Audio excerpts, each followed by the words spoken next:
Son 4 sesiones en las que vamos a compartir con el arquitecto Juan Pablo Rosales el tema de urbanismo y él nos va a ir adentrando conceptos nuevos para ir entendiendo pues cómo funcionan las ciudades, cómo funciona actualmente nuestra ciudad y hacia dónde vamos. Entonces, le voy a dejar aquí ya todo el espacio al arquitecto para que se pueda presentar y Arqui, tal vez se cansa usted, pero la verdad que gracias. Gracias por el apoyo y por estar siempre aquí apoyándonos y compartiendo su conocimiento en el diplomado con nuestros alumnos. Así que estamos listos. Muchas gracias, Miriam. Solo tiene apagado todavía su micrófono. Aquí estamos, listos. Muchas gracias, Miriam. No me canso. Me encanta dar el curso. Vamos a ver. Ahí alcanzan a ver ya la pantalla. Sí, aquí ya la vemos. Sí, ya la vemos. Perfecto. El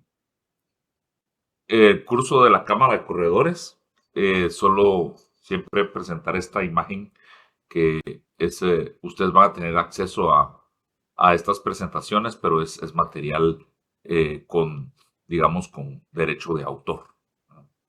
Entonces voy a empezar a contarles un poco una breve historia de las ciudades, del urbanismo. Y es que el ser humano pues tiene más o menos 10.000 años de estar haciendo ciudades. Las ciudades y la agricultura son hermanos gemelos. Cuando el hombre deja de ser nómada y empieza a establecerse para predecir mejor su alimentación y su futuro, empieza inmediatamente a hacer ciudades o a empezar a pensar cómo crear esos campamentos que luego se convirtieron en ciudades, ¿verdad? Entonces, cuando uno miraba las ciudades en el horizonte, pues eran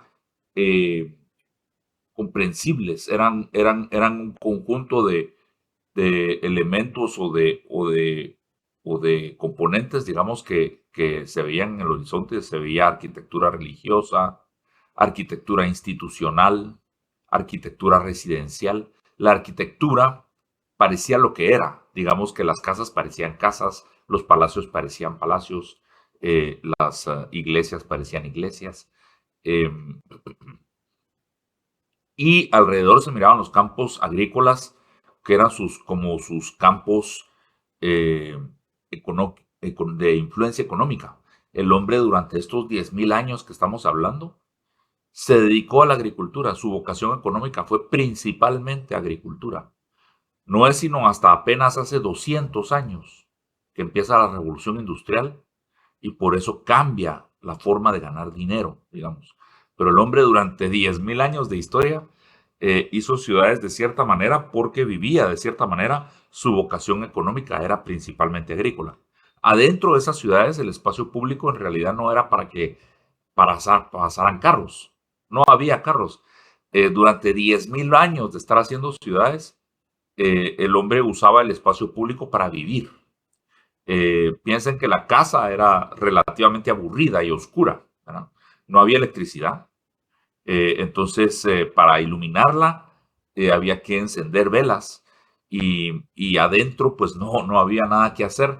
Había leer, coser, realmente el trabajo y la vida afuera en la calle eran la vida, ¿verdad? Entonces, el espacio público era para vivir, para conocerse, para hacer comercio, para hacer política, para hacer poesía, para pintar, para hacer exposiciones de arte, lo que ustedes quieran, ¿verdad? Y entonces las plazas eran realmente como la sala, como el lobby de un hotel, digamos, ¿verdad? La revolución industrial trae los primeros grandes cambios a este tipo de ciudades, porque se instalan las fábricas en las ciudades y empiezan a generar energía de formas muy sucias y empiezan a contaminar el aire y los ríos con sus desechos, ¿verdad? Pero también empieza a haber una horda de migrantes del campo a la ciudad, porque se empieza a ganar más dinero en las fábricas que en los cultivos. Entonces, es el origen de esa migrarse del campo a la ciudad en busca de más oportunidades, que todavía no se ha detenido. Pues los países desarrollados lo vivieron hace 200 años. Nosotros lo estamos viviendo ahora. Los países en vías de desarrollo estamos precisamente inmersos en ese momento. Y eso trae pues un crecimiento poblacional un poco desordenado y familias enteras que se hacinan a vivir en un cuarto y un poco digamos, de eh, explotación infantil y todo eso, ¿verdad? Pero la revolución industrial y la máquina no le trajo desgracias al hombre, pues no lo pintemos mal. Esas son realidades que se dieron, pero en realidad la máquina le empezó a servir al hombre de inspiración, porque empezaban a romperse límites físicos que siempre había habido, ¿verdad? Empiezan a aparecer rascacielos, porque empieza a través de la siderurgia y de la industria del acero a generarse materiales de construcción que nunca había habido antes. Empiezan a realizarse estos aviones y cosas que no habían existido antes, pero que ahora existía tecnología y materiales nuevos que permitían pensar en aparatos que podían llevarnos más lejos, ¿verdad? Y que podían hacer cambiar la realidad del hombre. Y eso empieza a afectar todas las artes. Empiezan los artistas y los escritores empiezan a escribir ciencia ficción, los escultores y pintores empiezan a hacer pintura abstracta o pintura contemporánea y escultura moderna, ¿verdad? Y empiezan los arquitectos también a plantear una arquitectura para ese hombre del mañana que nunca iba a volver a ser igual al hombre del pasado, ¿verdad? Y entonces, ¿por qué no planteamos una casa o una arquitectura nueva muy inspirada en la máquina, digamos? Y empiezan los orígenes de la arquitectura moderna. La arquitectura moderna al principio pues se empieza a inspirar en máquinas, ¿verdad? Entonces digamos que muy inspirada en un transatlántico, la propuesta de Alberto Sartoris en los años 30 para una catedral, ¿verdad? Estos son dibujos de Antonio Santelia, es un muchacho que murió en la Primera Guerra Mundial y él soñaba con ser arquitecto y antes de irse a la guerra dejó hechos una serie de dibujos de lo que él soñaba diseñar pronto cuando volviera de la guerra. Y entonces los italianos establecieron un movimiento que se llamó el futurismo italiano y usaron sus dibujos como bandera, digamos, ellos son los que lo volvieron famoso. Empezaron propuestas de ciudades que diferentes a las que se habían hecho durante 10.000 años, ¿verdad? Empezaron a proponerse ciudades para el futuro, muy inspiradas en la revolución industrial y también muy inspiradas en filosofías que estaban muy de moda en esos momentos. Estaba muy de moda, por ejemplo, la filosofía hegeliana. Hegel es un filósofo alemán que lo que dijo básicamente es que la realidad no existe, estamos metidos en una realidad virtual que nos hace pensar que estamos aquí, que tenemos pelo, que existe Guatemala, que tenemos brazos, que tenemos ojos, pero en realidad no, en realidad somos unas células que estamos metidas dentro de un universo que es una especie como de cerebro y nosotros somos sus neuronas. Y este cerebro genera esa realidad virtual para que las neuronas interactuemos y ese es el universo, ¿verdad? Y él tiene una inteligencia mayor que la que nosotros podemos tener como individuos. Y entonces, esa es la filosofía de Hegel. Y entonces, estamos como metidos en una especie como de sueño o de realidad virtual. Y bajo esa filosofía, digamos, la realidad ya no es la que importa. Y si se tiene que morir una serie de neuronas de mala calidad para que el cerebro se rejuvenezca y se mantenga en buenas condiciones, no importa. Entonces, el individuo deja de importar y empieza a importar más el todo, ¿verdad? El universo o el Estado, ¿verdad? Entonces, bajo esa filosofía surge el comunismo, el nazismo, el fascismo, esas filosofías políticas donde el Estado o militarizar la juventud es importante en pro de la patria y si se tiene que morir uno, no importa, lo hizo a favor de la patria, ¿verdad? Entonces, bajo esa filosofía empiezan a surgir muchos movimientos inspirados en el arte, por ejemplo, empieza la arquitectura abstracta y la arquitectura moderna a solo agarrar pintura y tirarla en el lienzo, porque si la realidad no importa, ¿para qué voy a pintar yo un cuadro realista? ¿Para qué voy a buscar yo en una escultura las proporciones del ser humano? si el ser humano no existe, es una realidad virtual. Entonces mejor solo cojo la pintura y la tiro en el lienzo o hago una cosa así rara y dejo que el universo se exprese a través de mí. Yo soy solo el pincel, yo no soy el pintor, ¿no? Y entonces eso empieza a inspirar un tipo de arte muy abstracto, por ejemplo. Y en el urbanismo, pues empiezan a pensar en estas ciudades, digamos, sin jerarquías, ya no hay palacios, ya no hay casitas, todo es más monotemático y prefabricado y producido de una manera industrial. Pero también empiezan a aparecer en todas estas propuestas, estos son renders de principios del siglo XX, ¿verdad? Donde se empiezan a proponer un nuevo tipo de ciudad para este hombre del mañana y para esta realidad en la que las ciudades van a empezar a ser de muchos más habitantes que lo que habían sido antes, ¿verdad? Empiezan a establecerse las formas de ganar dinero en las ciudades y las ciudades empiezan a crecer. No es tanto que crezcamos, que la población humana esté creciendo, sino que simplemente se gana más dinero en la ciudad. Entonces todo el mundo se muda a la ciudad. Entonces la población en las ciudades más importantes crece muy rápido y las ciudades tienen una presión grande de crecimiento. Y entonces empiezan los pensadores a pensar cómo solucionamos eso y a plantear este nuevo tipo de ciudades modernas basadas en eso, ¿verdad? Basadas en un hombre del mañana o en la idea de un hombre del mañana. Eh, y entonces empieza, por ejemplo, esta es una propuesta para eliminar París. Dicen, París ya está muy grande, pero fue hecho bajo los principios anteriores y eso no sirve, ¿verdad? Tiene calles muy estrechas y no entra la luz. Entonces viene Le Corbusier, uno de los padres de la arquitectura moderna a principios del siglo XX, y propone la ciudad radiante, ¿verdad? Que es básicamente demoler grandes partes de París central y sustituirlo por este sistema de torres que no tocan el piso.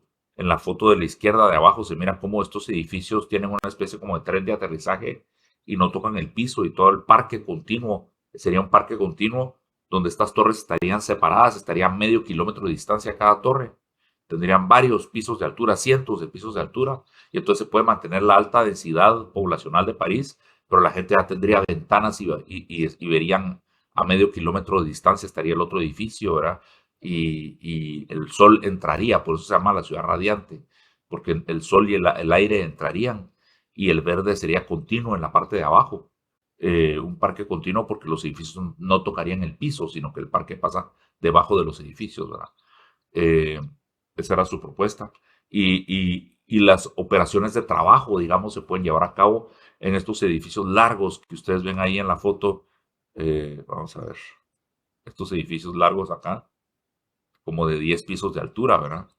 Que tampoco tocan el piso, estos serían las oficinas y el comercio, y así se organizarían estas ciudades del mañana, ¿verdad? Y entonces, eh, eh, esas son sus visiones, digamos que si miren, hasta un aeropuerto había entre los edificios, los aviones eran muy tempranos todavía no se entendía realmente dónde tenían que estar los aeropuertos, ¿verdad? Entonces, pero él hasta propone una gran plaza que servía para aterrizar aviones en la ciudad. Eh, el primero realmente en proponer una ciudad para el mañana se llama Ebenezer Howard. Él es inglés, esto sucede, digamos, unos tal vez 70 años antes que las que les acabo de enseñar. Esto es a mediados del siglo XIX, como en los 1800, finales de los 1800, él propone la ciudad jardín. Y el cabal dice, es que la revolución industrial sucedió 50 años antes en Inglaterra que en el resto del mundo. El que empezó la revolución industrial realmente fue Inglaterra. Fueron los ingleses los que empezaron a través de la máquina de vapor que ellos inventaron, a diseñar una serie de máquinas y fábricas para textiles, para fabricar enseres para la casa, muebles, todo eso, ¿verdad? Y esos fueron los primeros tipos de industria. Y entonces, las primeras ciudades en sufrir los embates de la revolución industrial fueron las inglesas, ¿verdad? Manchester es famoso como una ciudad principalmente industrial y que fue muy duro su crecimiento. Y entonces, él plantea lo siguiente: las ciudades se arruinaron, ¿verdad? Y entonces, cuando la gente gana más dinero, lo que hace es que se va y se va a vivir a las afueras de la ciudad. Y entonces solo el centro de la ciudad queda feo. Y esta era la realidad en la que vivían ellos en ese entonces. Entonces él propone un nuevo tipo de ciudad donde todo iba a ser bonito, era el trabajo, las fábricas, y todo iba a quedar bien organizado.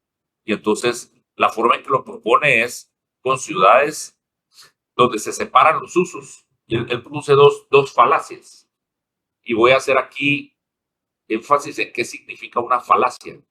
Una falacia es una mentira, pero no es una mentira con dolo, ¿verdad? Mentir sabiendo que estoy diciendo una mentira y tratando de engañarlos a ustedes tiene como mala intención, tiene dolo. Mentir sin dolo es cuando yo digo una cuestión y todos quedamos convencidos de que así es, pero estoy equivocado, ¿verdad? Parece que así es, pero no es así. Digamos, el sol le da la vuelta a la tierra, porque nosotros salimos en la mañana y vemos que aparece en el este y se pone en el oeste y parece como que el sol le da la vuelta a la tierra. Y durante cientos de años, la gente pensó que el sol le daba la vuelta a la tierra. Toda la humanidad pensaba que el sol le daba la vuelta a la tierra, porque era obvio. Si salimos afuera y vemos que todo el cielo gira alrededor de la tierra. Pero luego con el tiempo averiguamos que estábamos engañados. Eso es una falacia. Entonces, él propone dos falacias. Él dice: para arreglar las ciudades tenemos que hacer dos cosas. Tenemos que bajarles la densidad. Tenemos que poner una densidad máxima y debe ser baja. Y la otra es que debemos separar los usos. Debemos hacer que haya lugares exclusivamente residenciales, que haya lugares exclusivamente industriales, que haya centros comerciales en otro lugar, que haya complejos culturales de museos en otro lugar, que exista un campus universitario en otro lugar, que exista un centro cívico para que estén todas las oficinas gubernamentales concentradas en un lugar, y así debemos hacer la ciudad del futuro. Lo cual, durante 10.000 años, las ciudades nunca fueron así, señores. Las ciudades nunca separaron los usos. Las ciudades siempre fueron como la antigua, como París, como Roma, donde las tiendas quedan en la esquina, la casa tiene la tienda enfrente, en medio está la fabriquita o el taller de carpintería, y al fondo vive la familia con la casa, el taller y la tienda en la misma parcela. En la antigua, digamos, la casita del carpintero, la casita del herrero, la casita del panadero en la antigua, ¿verdad? Entonces, las ciudades siempre fueron de uso mixto, pero por primera vez se plantea estas ideas para solucionarlo, y la gente estaba tan cansada de ese caos de la revolución industrial que dicen: sí, hagamos eso, ¿verdad? Y entonces empiezan a plantearse esas propuestas de cómo hacer ciudades diferentes que nunca se habían hecho antes para arreglar problemas de urbanismo nuevos, ¿verdad? Aquí, por ejemplo, él está planteando cómo separar los usos y propone estas ciudades redondas. Y aquí hay como una muestra de un trozo de pizza, si lo quieren ver así, de una ciudad, donde se ve como por anillos él separa los usos, ¿verdad? En el corazón de la pizza él pone todo el centro cívico, donde está el Teatro Nacional, la biblioteca, la municipalidad, los museos, ¿verdad? El Center Hall, como, digamos, como el Congreso, ¿verdad? Todos los edificios cívicos en medio, un gran parque central que los rodea. Luego viene un anillo, estos rosados son residenciales, entonces vienen dos anillos de casas. Si quieren verlo, esta mancha negra es la casa, ¿verdad? Digamos que, si lo borro, esta es la cuadra, ¿verdad? Entonces digamos que la mancha negra es la casa, estos serían los terrenitos partidos así. Y aquí topan con los terrenos y estos son los terrenos de atrás, ¿verdad? De casas, y estos son así. Entonces así se forman las cuadras de casas, digamos. Los rosados son lo residencial. En medio de lo rosado, un anillo verde, donde estarían los colegios, los sanatorios, las guarderías, ¿verdad? Lo que tiene que ver con la casa. Y en el anillo del exterior pone todas las fábricas. Y entonces los trenes, que ya empezaban a aparecer trenes, no se meten a la ciudad, sino que pasan entre las ciudades, digamos, pasan rozando así las ciudades, los trenes, abasteciéndolas, ¿verdad? Entonces, esa era su idea de cómo hacer las ciudades. Digamos que en algo en lo que él no se equivoca, es en que sí plantea un tamaño máximo de ciudad, que todavía se podía dominar a pie. Y piensen ustedes en eso. Durante 10.000 años de estar haciendo ciudades donde nunca hubo elevadores y no hubo carros, el hombre usaba un principio muy lógico para el diseño de sus ciudades, que fue el cuerpo humano, que es lo mismo que usamos para diseñar una mesa o una silla, ¿verdad? Y entonces durante milenios, las ciudades, así como la silla y como la mesa, tenían un tamaño adecuado para el cuerpo humano, ¿verdad? Y eso no cambió para los muebles, digamos, vino la época moderna y vinieron estos dispositivos que sí nos permitieron cambiar los tamaños de la ciudad, pero no cambiaron los tamaños de los muebles, ¿verdad? Los muebles los seguimos diseñando como los hemos diseñado por miles de años, en todas las culturas, en todas las generaciones, ¿verdad? Y entonces, eh, eh, las ciudades también tenían un tamaño máximo adecuado para el cuerpo humano. Ese tamaño máximo de una ciudad es el tamaño de la antigua Guatemala o el tamaño de la zona 1. 1,5 kilómetros por 1,5 kilómetros. Ese es el tamaño más grande que una ciudad llegaba a ser. Y en altura, en pisos, 6 pisos, como París, como Roma, pues todavía lo subo a pie re bien. Más alto era ya un poco cansado, un poco ilógico, no muy se miraba, ¿verdad? Y ese es el tamaño máximo de una ciudad adecuada para el cuerpo humano. El tamaño de la zona 1 y unos 6 pisos de altura. Ahí cabría toda la población del Valle de Guatemala, ¿verdad? Si la volviéramos de 6 pisos de altura a la zona 1. Y no se necesitarían carros, no tendríamos problemas de tráfico ni de contaminación de vehículos. Sería mucho más segura, ¿verdad? Porque se vigilarían muy bien las calles, porque toda la arquitectura daría a la calle como era antes, como 4 grados norte, ¿verdad? Pero digamos que ese era el tamaño lógico de cómo hacer una ciudad. Con las autopistas, con los automóviles, con los elevadores, con la electricidad, aprendimos a estirar las ciudades, aprendimos a estirarlas verticalmente en rascacielos como Nueva York y horizontalmente en suburbios, ¿verdad? Irnos a vivir a Palín, a Escuintla, para venir a trabajar a la ciudad de Guatemala, se volvió más posible, ¿verdad? Y entonces las volvimos gigantescas en expansión, pero infuncionales para el cuerpo humano. Entonces, por eso es que andamos todos atorados en el tráfico, no nos movemos porque usamos unas prótesis que nos ponemos todos los días, que son carísimas, para poder usar estas ciudades que ya no son para el cuerpo humano, ¿verdad? Entonces, ese es el problema principal. El problema principal es que el modernismo primero produjo caos y nos llevó a inventar un nuevo tipo de ciudad, o a tratar de inventar un nuevo tipo de ciudad, pero luego nos pusimos a hacerla, a realmente hacerla, en vez de preguntarnos si era bueno o malo. Estas son propuestas para Estados Unidos, ¿verdad? De Frank Lloyd Wright. Todas, si se fijan, todos estos renders que les he enseñado, enseñan formas mecanizadas de transporte. Digamos, en los aeropuertos, estos de la ciudad ¿cómo se llama? De Le Corbusier.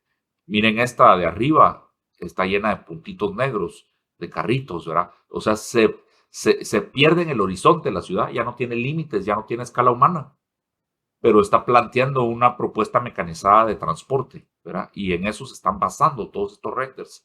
Se hicieron antes de que realmente existieran todos esos carros, pero proponían la ciudad en la que vivimos hoy.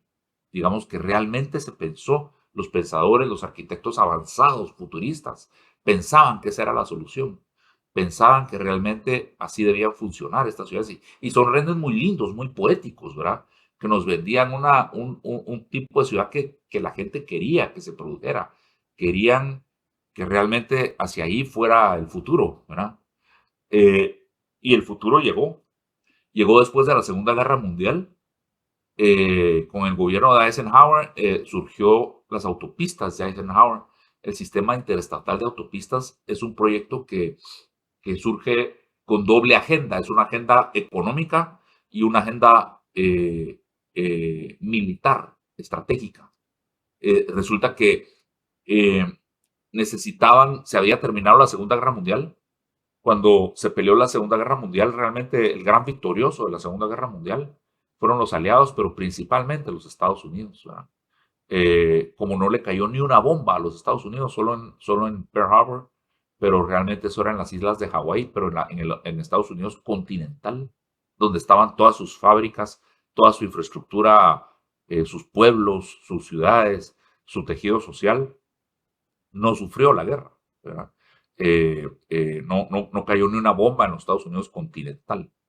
Las únicas pérdidas que Estados Unidos tuvo fueron las pérdidas humanas de la gente que se fue a pelear la guerra a otros países y no todos regresaron. O sea, sí tuvieron pérdidas, pero no tuvieron esas pérdidas materiales, digamos.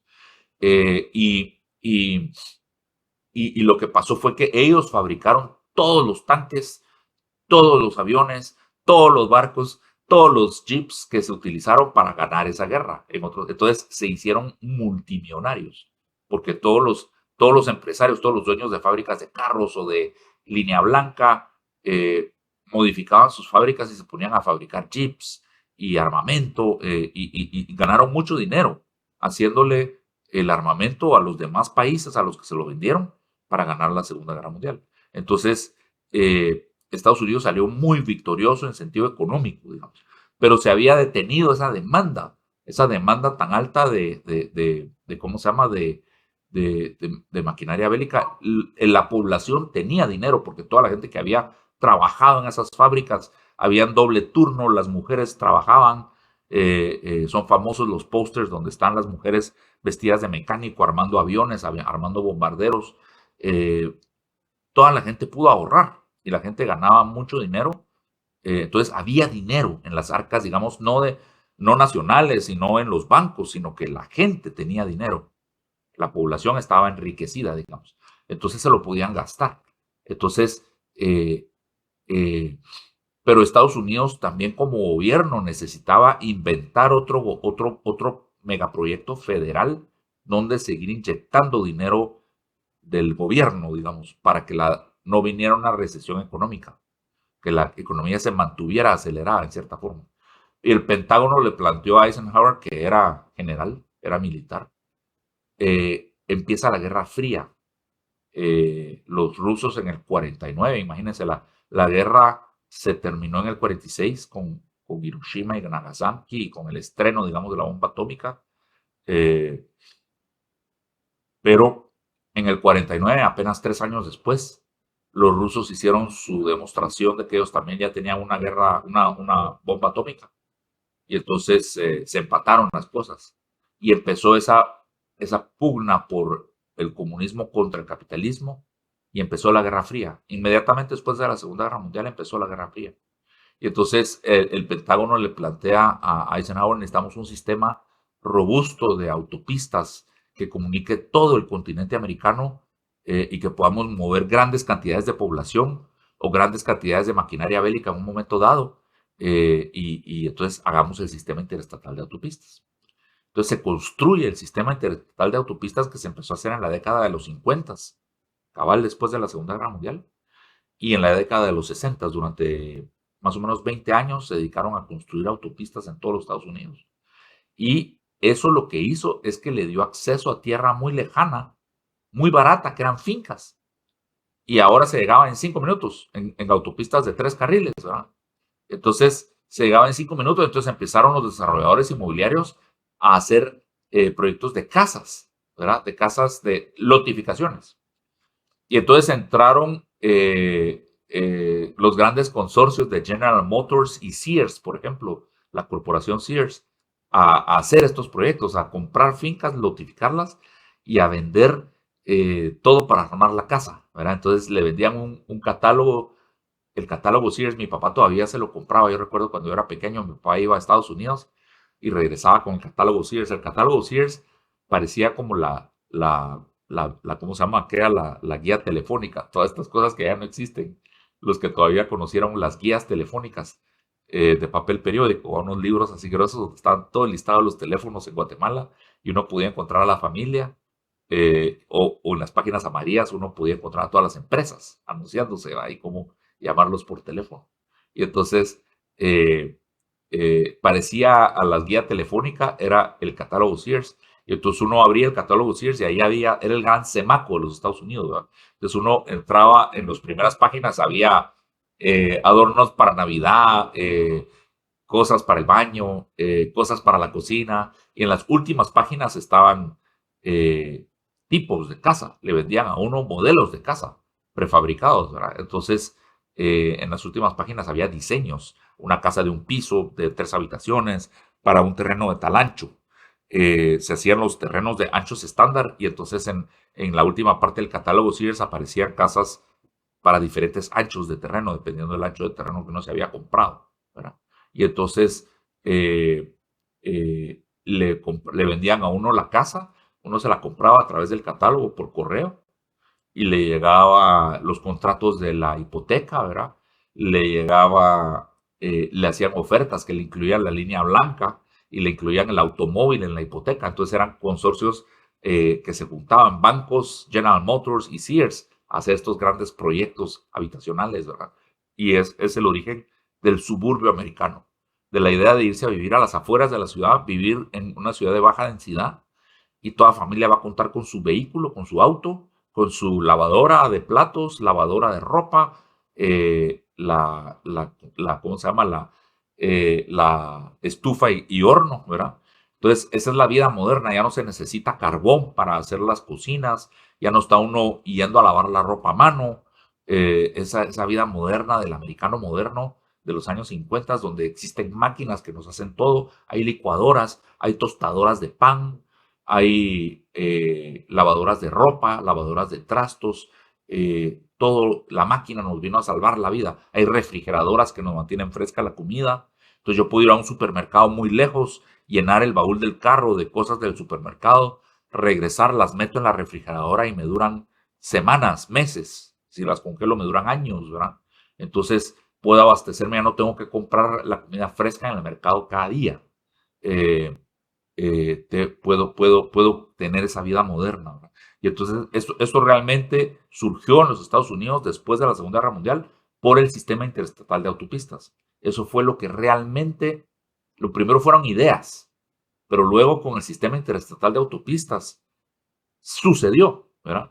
Y realmente nos volvimos adictos a esa forma de generar energía muy barata, ¿verdad? Porque realmente no funcionan estas ciudades si uno no tuviera petróleo o no tuviera, digamos, combustibles fósiles, porque no solo es el petróleo, el carbón también, ¿verdad? El gas natural, que son energía que viene de la tierra, viene de geológica, digamos, viene de descomposición de material y de extraerlo para utilizarlo. Sigue siendo la forma más barata de generar energía hoy por hoy. Sigue siendo más barato y más conveniente que las famosas energías sostenibles.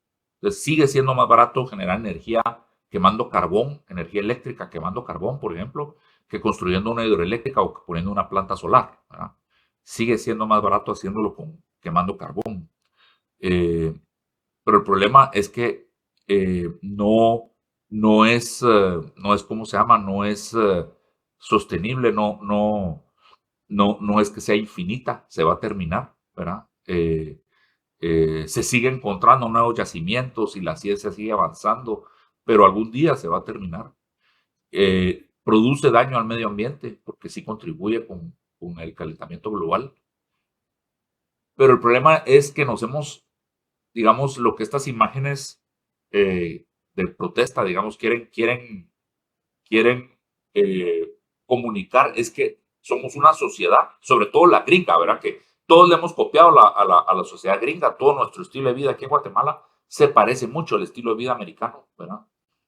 A nivel mundial, incluso en Europa, la vida se ha americanizado bastante, ¿verdad? Pero realmente son formas de vivir donde uno está adicto a una energía a un precio muy barato, ¿verdad? No usaríamos tanta energía si fuera más cara. Lo que pasa es que es muy barata. Entonces, por eso es que la desperdiciamos tanto, ¿verdad? Nos acostumbramos a bañarnos con agua caliente, eh, eh, usamos el aire acondicionado todo el tiempo, nos movemos en elevadores en los edificios, no usamos las gradas, usamos gradas eléctricas en los centros comerciales, las luces encendidas adentro del Oakland Mall todo el tiempo, en los sótanos, ¿verdad? Ventilando los sótanos para que no se acumule el smog iluminándolos todo el tiempo, ¿verdad? Estamos tan acostumbrados a las bienes raíces tal como las construimos y las usamos hoy por hoy, pero se necesita mucha energía para que esas bienes raíces funcionen. Y entonces, por la forma en que estamos diseñando y construyendo nuestros edificios, estamos muy adictos a estos tipos de energía y con esos tipos de energía, perdimos la escala humana de las ciudades y empezamos a estirarlas verticalmente demasiado y horizontalmente en suburbios demasiado, ¿verdad? Y eso es lo que se llama el crecimiento por expansión, por sobreexpansión, en lugar del crecimiento por multiplicación. Y aquí quiero hincar otro término, otra idea, ¿verdad? Que son las bases para el urbanismo en el que estamos metidos hoy por hoy, digamos, a nivel intelectual. Así como ustedes ven que en los años 20, a principios del siglo XX, se hacían renders para un tipo de ciudad para el futuro, y que esos renders se empezaron a aplicar después de la Segunda Guerra Mundial y produjeron una ciudad que no funciona y es una ciudad en la que estamos metidos hoy. Ya los pensadores contemporáneos, los que estamos ahora pensando y proponiendo un nuevo tipo de ciudad para el futuro, estamos retomando mucho conocimiento que el hombre tenía de cómo hacer las ciudades durante 10.000 años para proponer las ciudades del futuro. Su servidor y otros colegas somos los que estamos haciendo ahora los renders para esas ciudades del mañana, ¿verdad? Para que no sean como las que nos produjeron nuestros colegas de hace 100 años, ¿verdad? Entonces estamos tratando de corregir muchos de esos errores. Todo lo que les acabo de enseñar fueron errores inocentes, si lo quieren ver así, no fueron malintencionados, realmente ellos pensaban que así debían ser las ciudades del futuro, porque eso era lo que ellos conocían hasta el momento. Cuando ya las probamos, vemos que no funcionan. Entonces, ahora estamos viendo cómo le quitamos todas esas ideas que no funcionan para producir ciudades del mañana que sí sean adecuadas para el cuerpo humano, ¿verdad? Eso es básicamente donde estamos hoy por hoy en el urbanismo. Y mucho de lo que vamos a ver durante el resto del curso se trata de eso.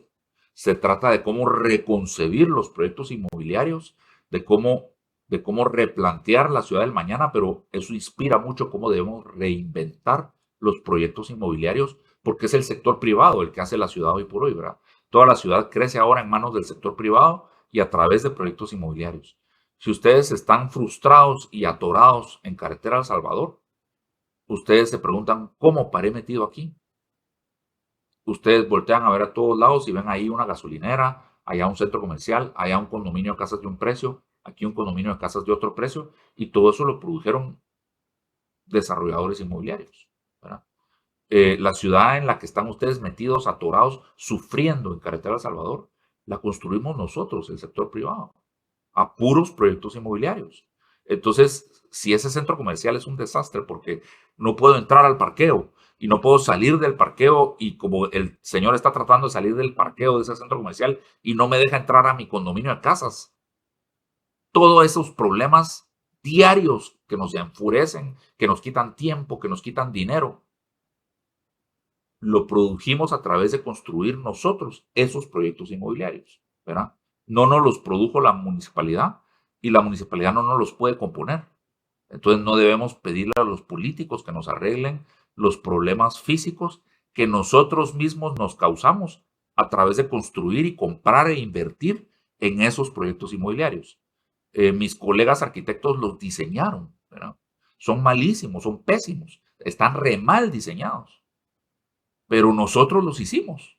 Los que trabajan en bancos, los que trabajan en despachos de abogados, ayudaron, crearon los contratos, crearon los préstamos, crearon las hipotecas para construir esos proyectos inmobiliarios que nos tienen atorados como estamos hoy por hoy, ¿verdad? Entonces, todos estábamos metidos en falacias, todos estábamos engañándonos a nosotros mismos de que era un proyecto inmobiliario próspero, de que qué lindo irse a vivir a Carretera El Salvador. En los 90s, todo el mundo se quería ir a vivir a Carretera El Salvador.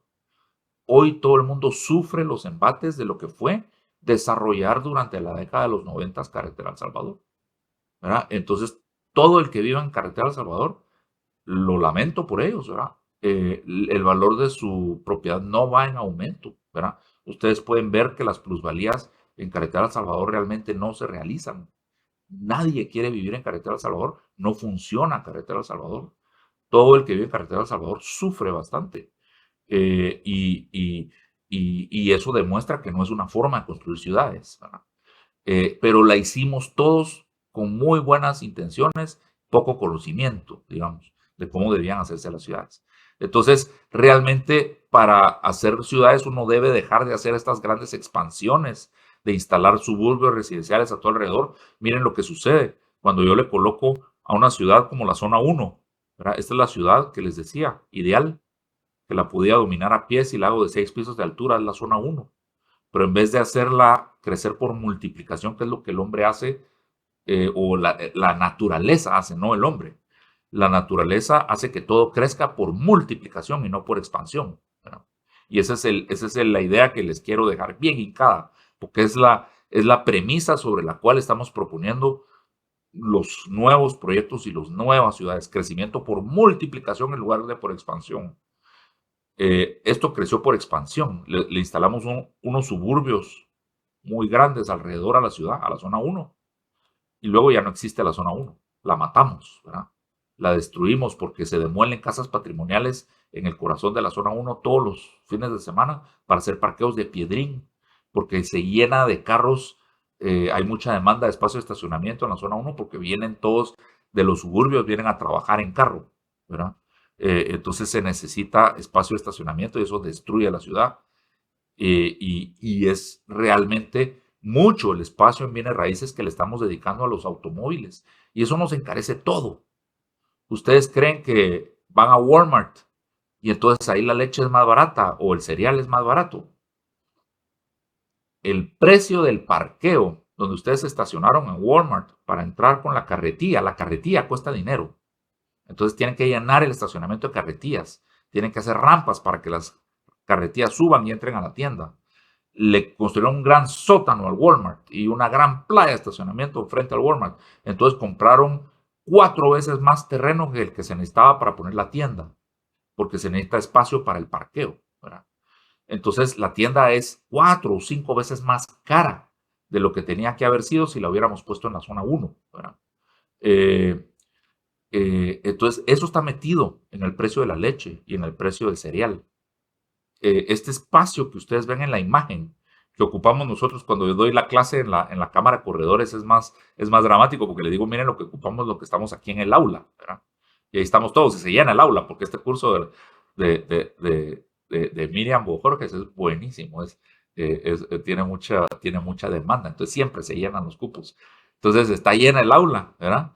Y luego les pregunto, ¿cuánto espacio están ocupando nuestros carros allá abajo en el sótano, ¿verdad?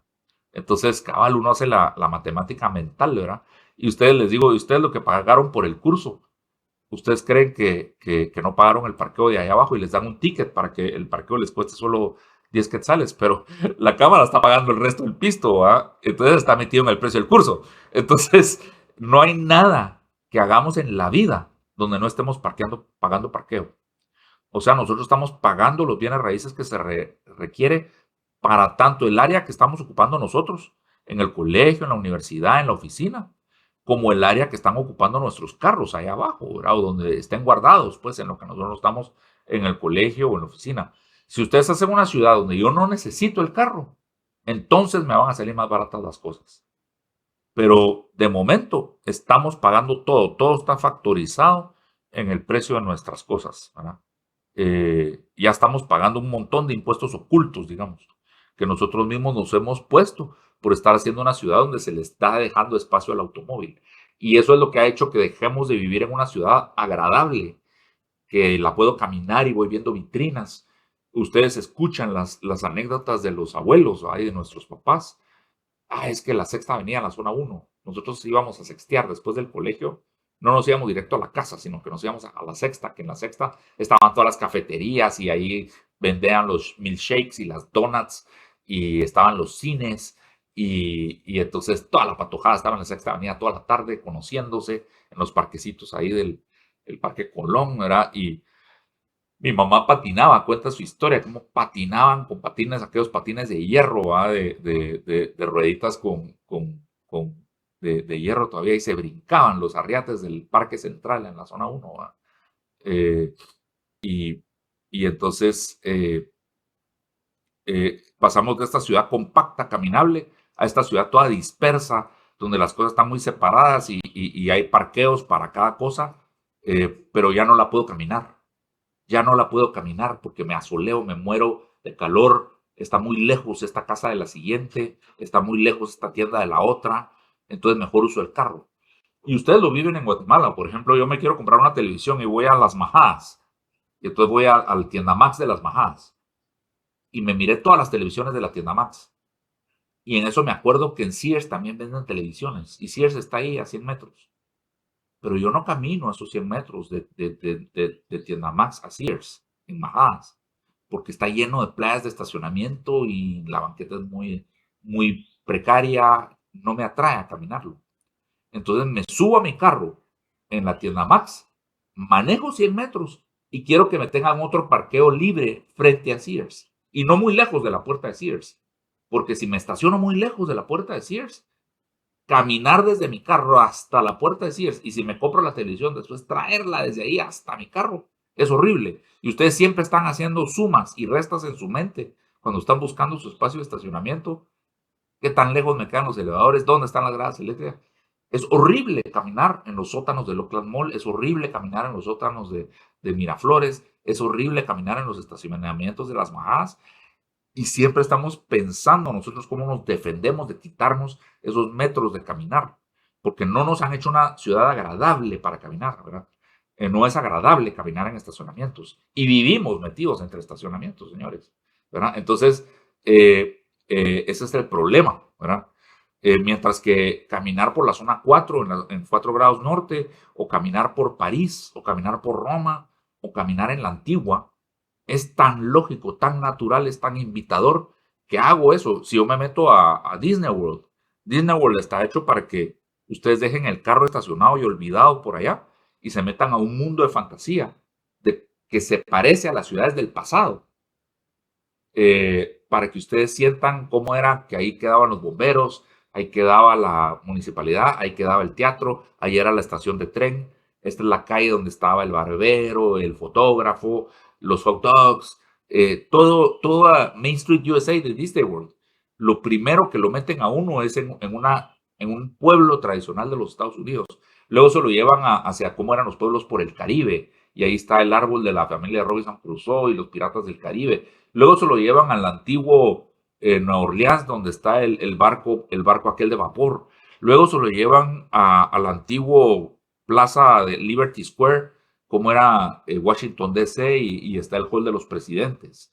Luego se lo llevan al mundo de fantasía de las caricaturas, donde está aquella callecita, donde está Peter Pan y la Blancanieves y el castillo de Cinderella. El único lado difícil que a Disney World siempre le ha costado y siempre lo han tenido que remodelar una y otra vez, una y otra vez, una y otra vez, ha sido la ciudad del futuro. La ciudad del futuro es la que siempre pasa de moda. Y eso es un problema que tiene la arquitectura moderna, que no tiene la arquitectura tradicional. La arquitectura tradicional no pasa de moda. A la antigua no la tenemos que remodelar. Pero al condominio de las luces ya lo vemos que tiene la arquitectura de los años 90. Ya no está contemporáneo. Ahora todo se está haciendo como en el Pulté, ¿verdad? El estilo del Pulté, todas son cajitas blancas con forros de madera o de madera ficticia en la fachada. Ya no son aquellas casas de 4 aguas con techos de shingle asfáltico, que era la moda cuando se hizo las luces en los años 90. Entonces ustedes ven cómo la arquitectura moderna va pasando de moda, moda tras moda tras moda, y eso afecta el valor de nuestros bienes raíces. Ya ustedes miran el edificio del Triángulo en la zona 4 y ya no lo ven bonito. Pero el edificio del Triángulo en la zona 4 fue espectacular en su momento, pero ya no les gusta a ustedes. Y los valores en las oficinas adentro del edificio del Triángulo han caído un montón. Nadie está vendiendo cara a una oficina en el edificio de la zona 4, porque el edificio está viejo, ¿verdad? Pues eso le va a pasar a View Cayalá, por ejemplo, eso le va a pasar a un montón de edificios contemporáneos hoy que digo yo, pues no sé qué están basados en una moda muy contemporánea, pero, pero nada de lo que están haciendo mis colegas arquitectos es para quedarse, ¿verdad? Mientras que la antigua Guatemala sí es para quedarse. Adelante, Armand Bosé, gusto de verte. Mente, gracias. Y como nos dijeron que a veces podríamos preguntar unas cosas, hay dos cosas muy interesantes de todo lo que dices. Pero yo encuentro una contradicción porque dices, los desarrolladores son los que crean los espacios y al mismo tiempo dice, pero hay lugares que colapsaron totalmente porque no se adecua al tráfico, no hay espacios. Pero al mismo tiempo no involucras las municipalidades que tienen que normar un poco los espacios para que se organiza la vida de la comunidad. Y una reflexión sobre tu manera de hacer shopping ya está obsoleta, porque ahorita ya se compra en línea, ni tengo que ir a Sears ni en ningún lado. Buen punto, los dos. Sí, en teoría, digamos, yo no le estoy eximiendo la responsabilidad a las municipalidades, pero lo que estoy es echándola sobre el sector privado, porque la realidad es que todos los problemas los hemos causado los del sector privado. Eso es lo que quiero decir, ¿verdad? Si tú te pones, bueno, vos que vivís en Atitlán, ¿verdad? Y te pones a decirle a la municipalidad de Sololá que cree reglas y que ponga un plan de ordenamiento territorial y que contrate a todos los ingenieros expertos que tú te vas a meter a la MUNI aquí en Guatemala y te vas al departamento de planificación con los que estás negociando las licencias de construcción de un proyecto habitacional, digamos, y te das cuenta del nivel de sueldos que esa gente cobra y el presupuesto que tiene la Municipalidad de Guatemala para contratar a todos esos expertos. La Municipalidad de Sololá no lo tiene, ¿verdad? Entonces es pedirle peras al olmo, es un dicho que tenemos en español, ¿verdad? A un árbol de olmos no puede pedirle que te dé peras, ¿verdad? Entonces, Pero está se reclama digamos que sí esto tienen la responsabilidad, pero no tienen la capacidad, ¿verdad? De ni siquiera crear un plan de ordenamiento territorial, no digamos tener expertos que te den las licencias para gestionar un plan de ordenamiento territorial. Entonces, lo que yo quiero decir, Armand, es todo Carretera El Salvador literalmente lo construyó el sector privado sobre una municipalidad que no tenía recursos. Entonces le daba la licencia para todo, ¿verdad? Entonces el sector privado hizo lo que quiso. Esto es lo que sucede. Cuando tú tienes un sector privado y tienes municipalidades pequeñas que no pueden pelear por sus derechos, ni siquiera entienden cuáles son sus derechos, ni siquiera saben cómo deberían ser las ciudades, entonces no puedes pedirle a la municipalidad que regule el territorio y entonces no lo regulan. Y entonces viene el sector privado y trabaja sin regulaciones.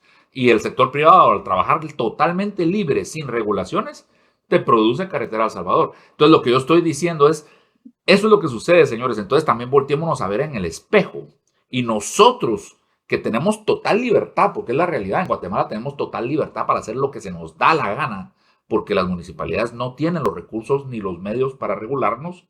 Entonces, si nosotros aquí tenemos de total libertad para hacer la ciudad que se nos dé la gana, donde querramos, hagámoslas bien. O sea, pensemos en una mejor ciudad y contratemos arquitectos y busquemos la manera de hacer una mejor ciudad a través de proyectos inmobiliarios, porque eso es lo que son, ¿verdad? La ciudad es un conjunto de proyectos inmobiliarios totalmente inventados por el sector privado. Eso es lo que quiero decir. Sí tienes razón, digamos, en Europa, en los países desarrollados, los desarrolladores se caen todos los días proyectos inmobiliarios porque el sacar las licencias está resultando demasiado difícil y entonces se echan para atrás los desarrolladores inmobiliarios. Digamos que en Europa se vive el otro extremo.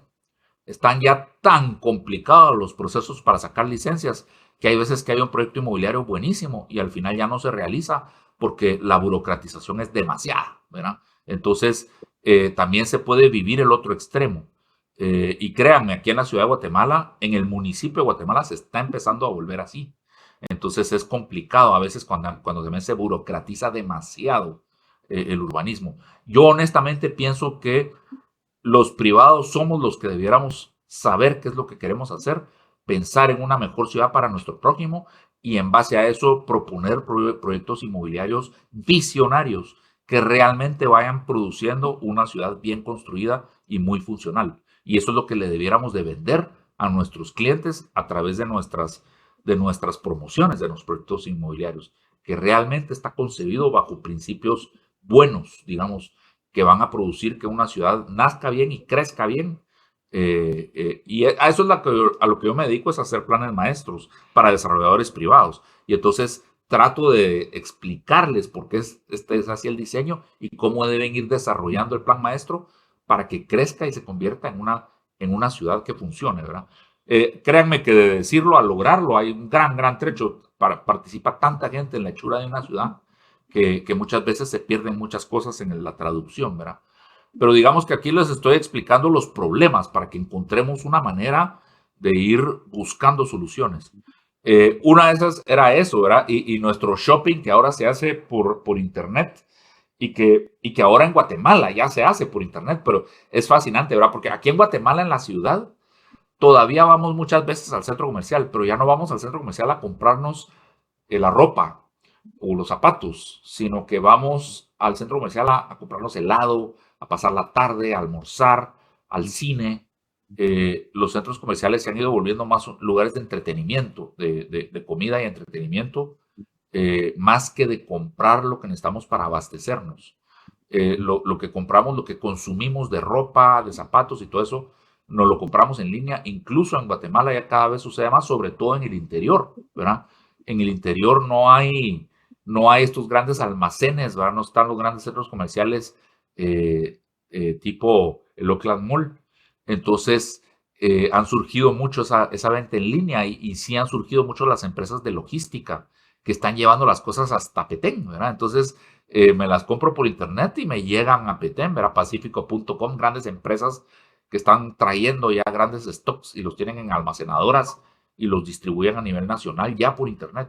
Entonces, digamos que ese fenómeno que hace 10 años solo se miraba en Estados Unidos, ahora ya se vive en Guatemala también. Y les aseguro que en toda Latinoamérica, pues que la gente se compra las cosas por internet.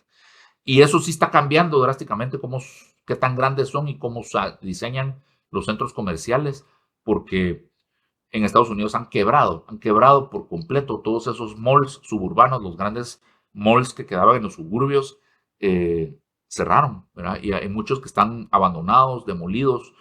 Arcadia, miren Arcadia, ¿verdad? Pues así como Arcadia, hay N cantidad de centros comerciales en Estados Unidos, ¿verdad? Y están viendo en qué los convierten. Entonces, sí que claro que quiebran los centros comerciales cuando el consumo cambia, ¿verdad? Y entonces se tienen que reinventar rápido en qué tipo de centro comercial me voy a convertir, ¿verdad? Pero digamos que aquí lo que estamos viendo es 3 edades en el urbanismo. El urbanismo tiene básicamente 3 edades, 3 eras, si lo quieren ver así. Está la era de 10.000 años de cómo hacer ciudades, que hacíamos estas ciudades de cuadras pequeñas como un Chaille roto y callejones angostos, como Roma, como París, ¿verdad? Como cualquier pueblo europeo, muy adecuado para el cuerpo humano. Me camino todo esto, corto camino y regreso, puedo cerrar el circuito de muchas maneras y puedo salir a hacer varios mandados a la vez y me voy por un lado y regreso por otro a mi casa, porque tengo muchas opciones de rutas para hacerlo a pie y es de escala muy humana. Luego viene el urbanismo de la revolución industrial. Este es el urbanismo que se conoce como los ensanches. Básicamente estaba la revolución industrial, digamos, en los 1800, antesito de los 1900, y entonces aparece Ildefonso Cerdá, un ingeniero militar, que dice Barcelona. Barcelona está de este tamaño, está como el casco antiguo de Barcelona es así, pero está muy hacinado, la gente está muy apretada aquí, y entonces tenemos que lotificar todo el resto del valle, que está libre, eran vacas, ¿verdad? Y entonces viene y diseña una ciudad de cuadras cuadradas con chavos en las esquinas, pero hace una calle más ancha. Y dice, necesitamos hacer una calle más ancha, y entonces necesitamos poner un espacio aquí para las banquetas para que la gente camine. Necesitamos un área aquí para que la gente vaya con carretas y caballos, ¿verdad? Y bueyes.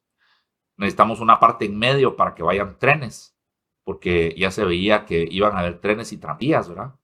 Ya hacemos una calle más ancha, entonces hay más distancia entre un edificio y el otro. Y por eso se llaman los ensanches, es como el apodo que tiene. Pero realmente también plantea una cuadra más grande, porque si voy a hacer más ancha la calle, entonces también tengo que hacer más grande la cuadra, porque si no todo se me va en calles y no tengo espacio para vender. Entonces el tamaño de la cuadra crece y el tamaño de la calle se ensancha. Entonces digamos que estos están a la misma escala. Ustedes ven cómo las cuadras son mucho más gigantes y las calles son más anchas, pero al final si ustedes miran cuánto hay de negro y cuánto hay de blanco, más o menos hay lo mismo, ¿verdad? Y entonces este es el urbanismo de Manhattan.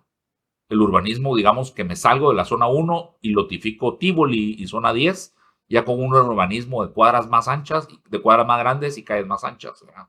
Entonces, ese es el urbanismo de los últimos 200 años, si lo quieren ver así. Y luego viene el urbanismo de las autopistas de Eisenhower, que es este de la derecha, ¿verdad? Ustedes ven aquí la autopista, el paso a desnivel, cómo me salgo de la autopista para entrar a la avenida que me lleva a la entrada al condominio, ¿verdad?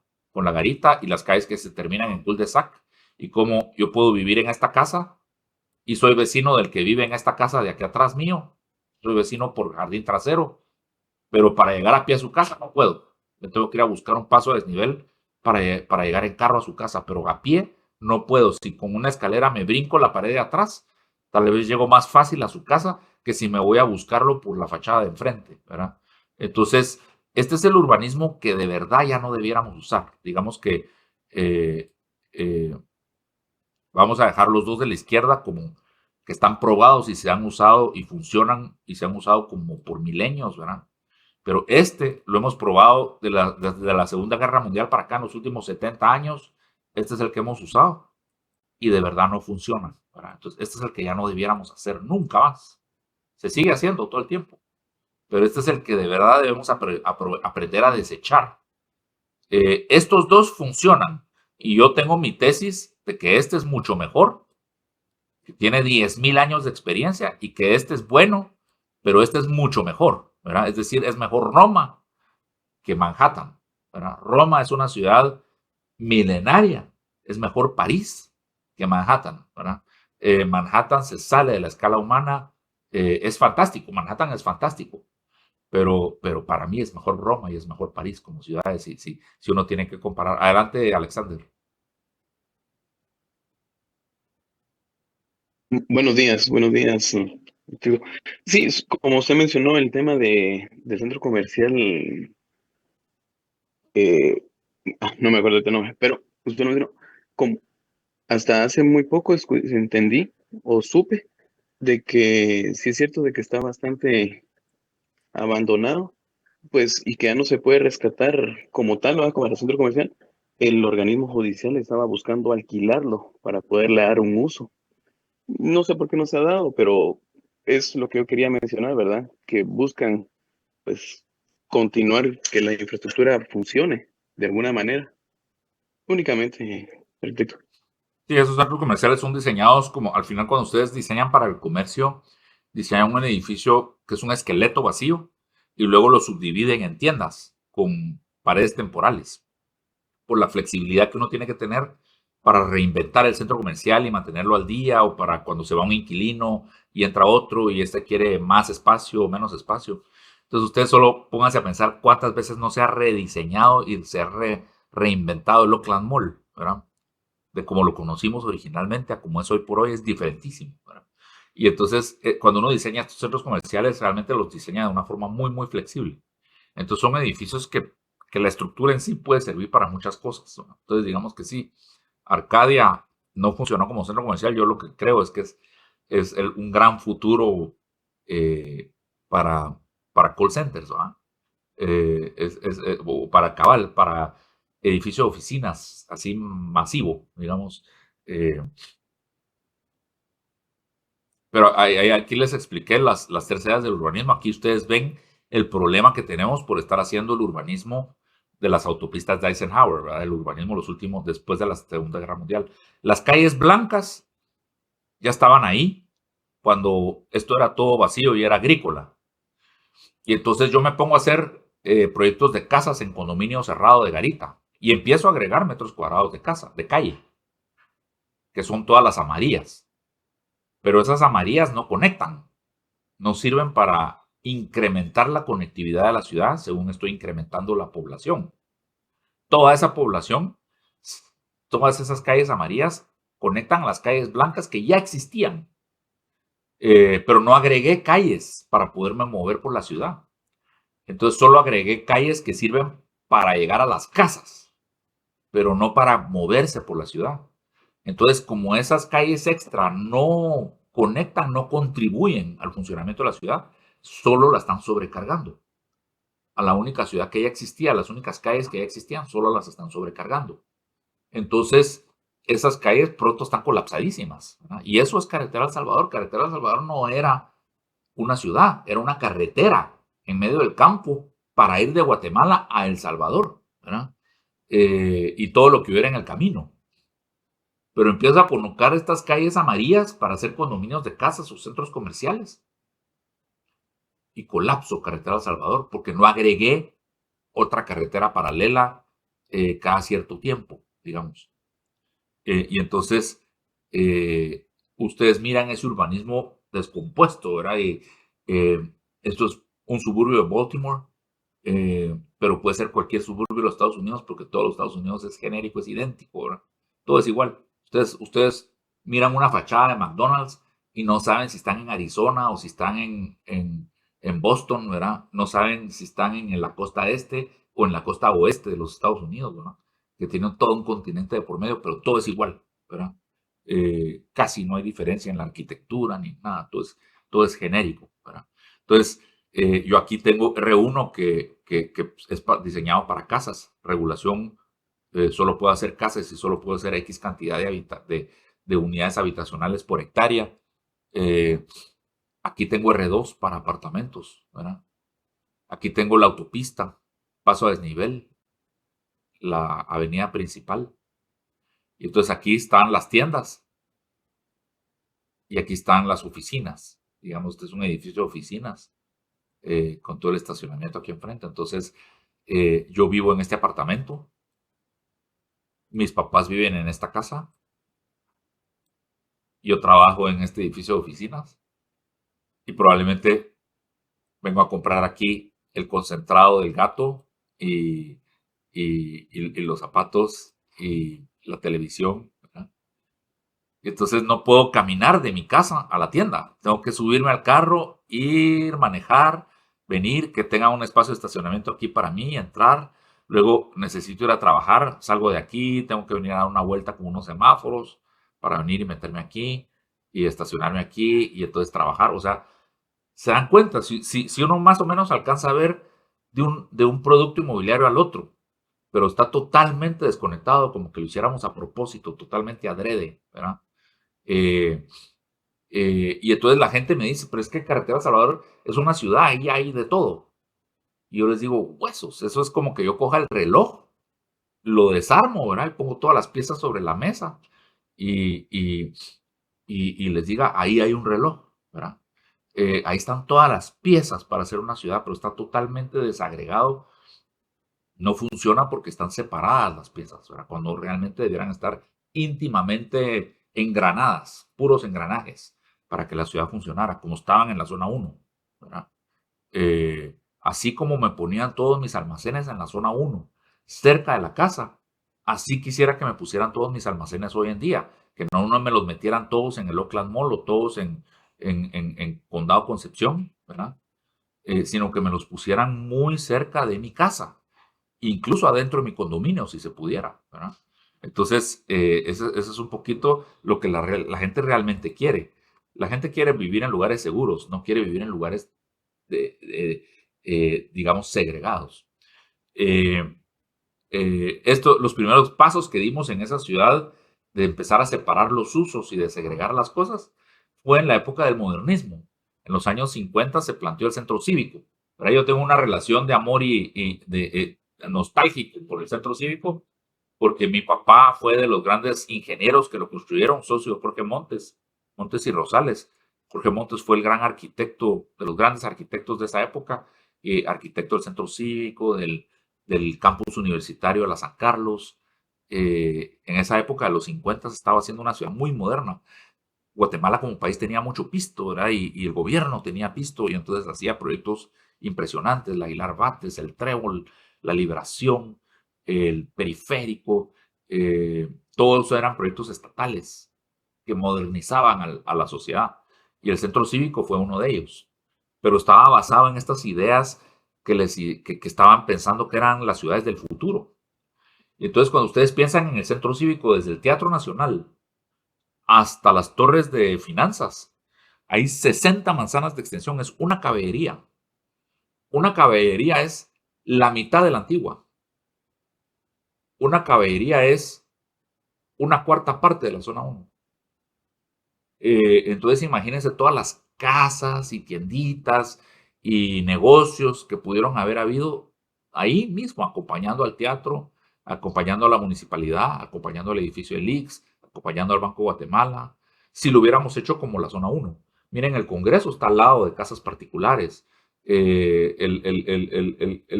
¿Cómo se llama? El Registro General de la Propiedad está metido en la zona 1. Las oficinas centrales del ICSA estaban ahí. O sea, todas las instituciones públicas estaban inmersas en la zona 1.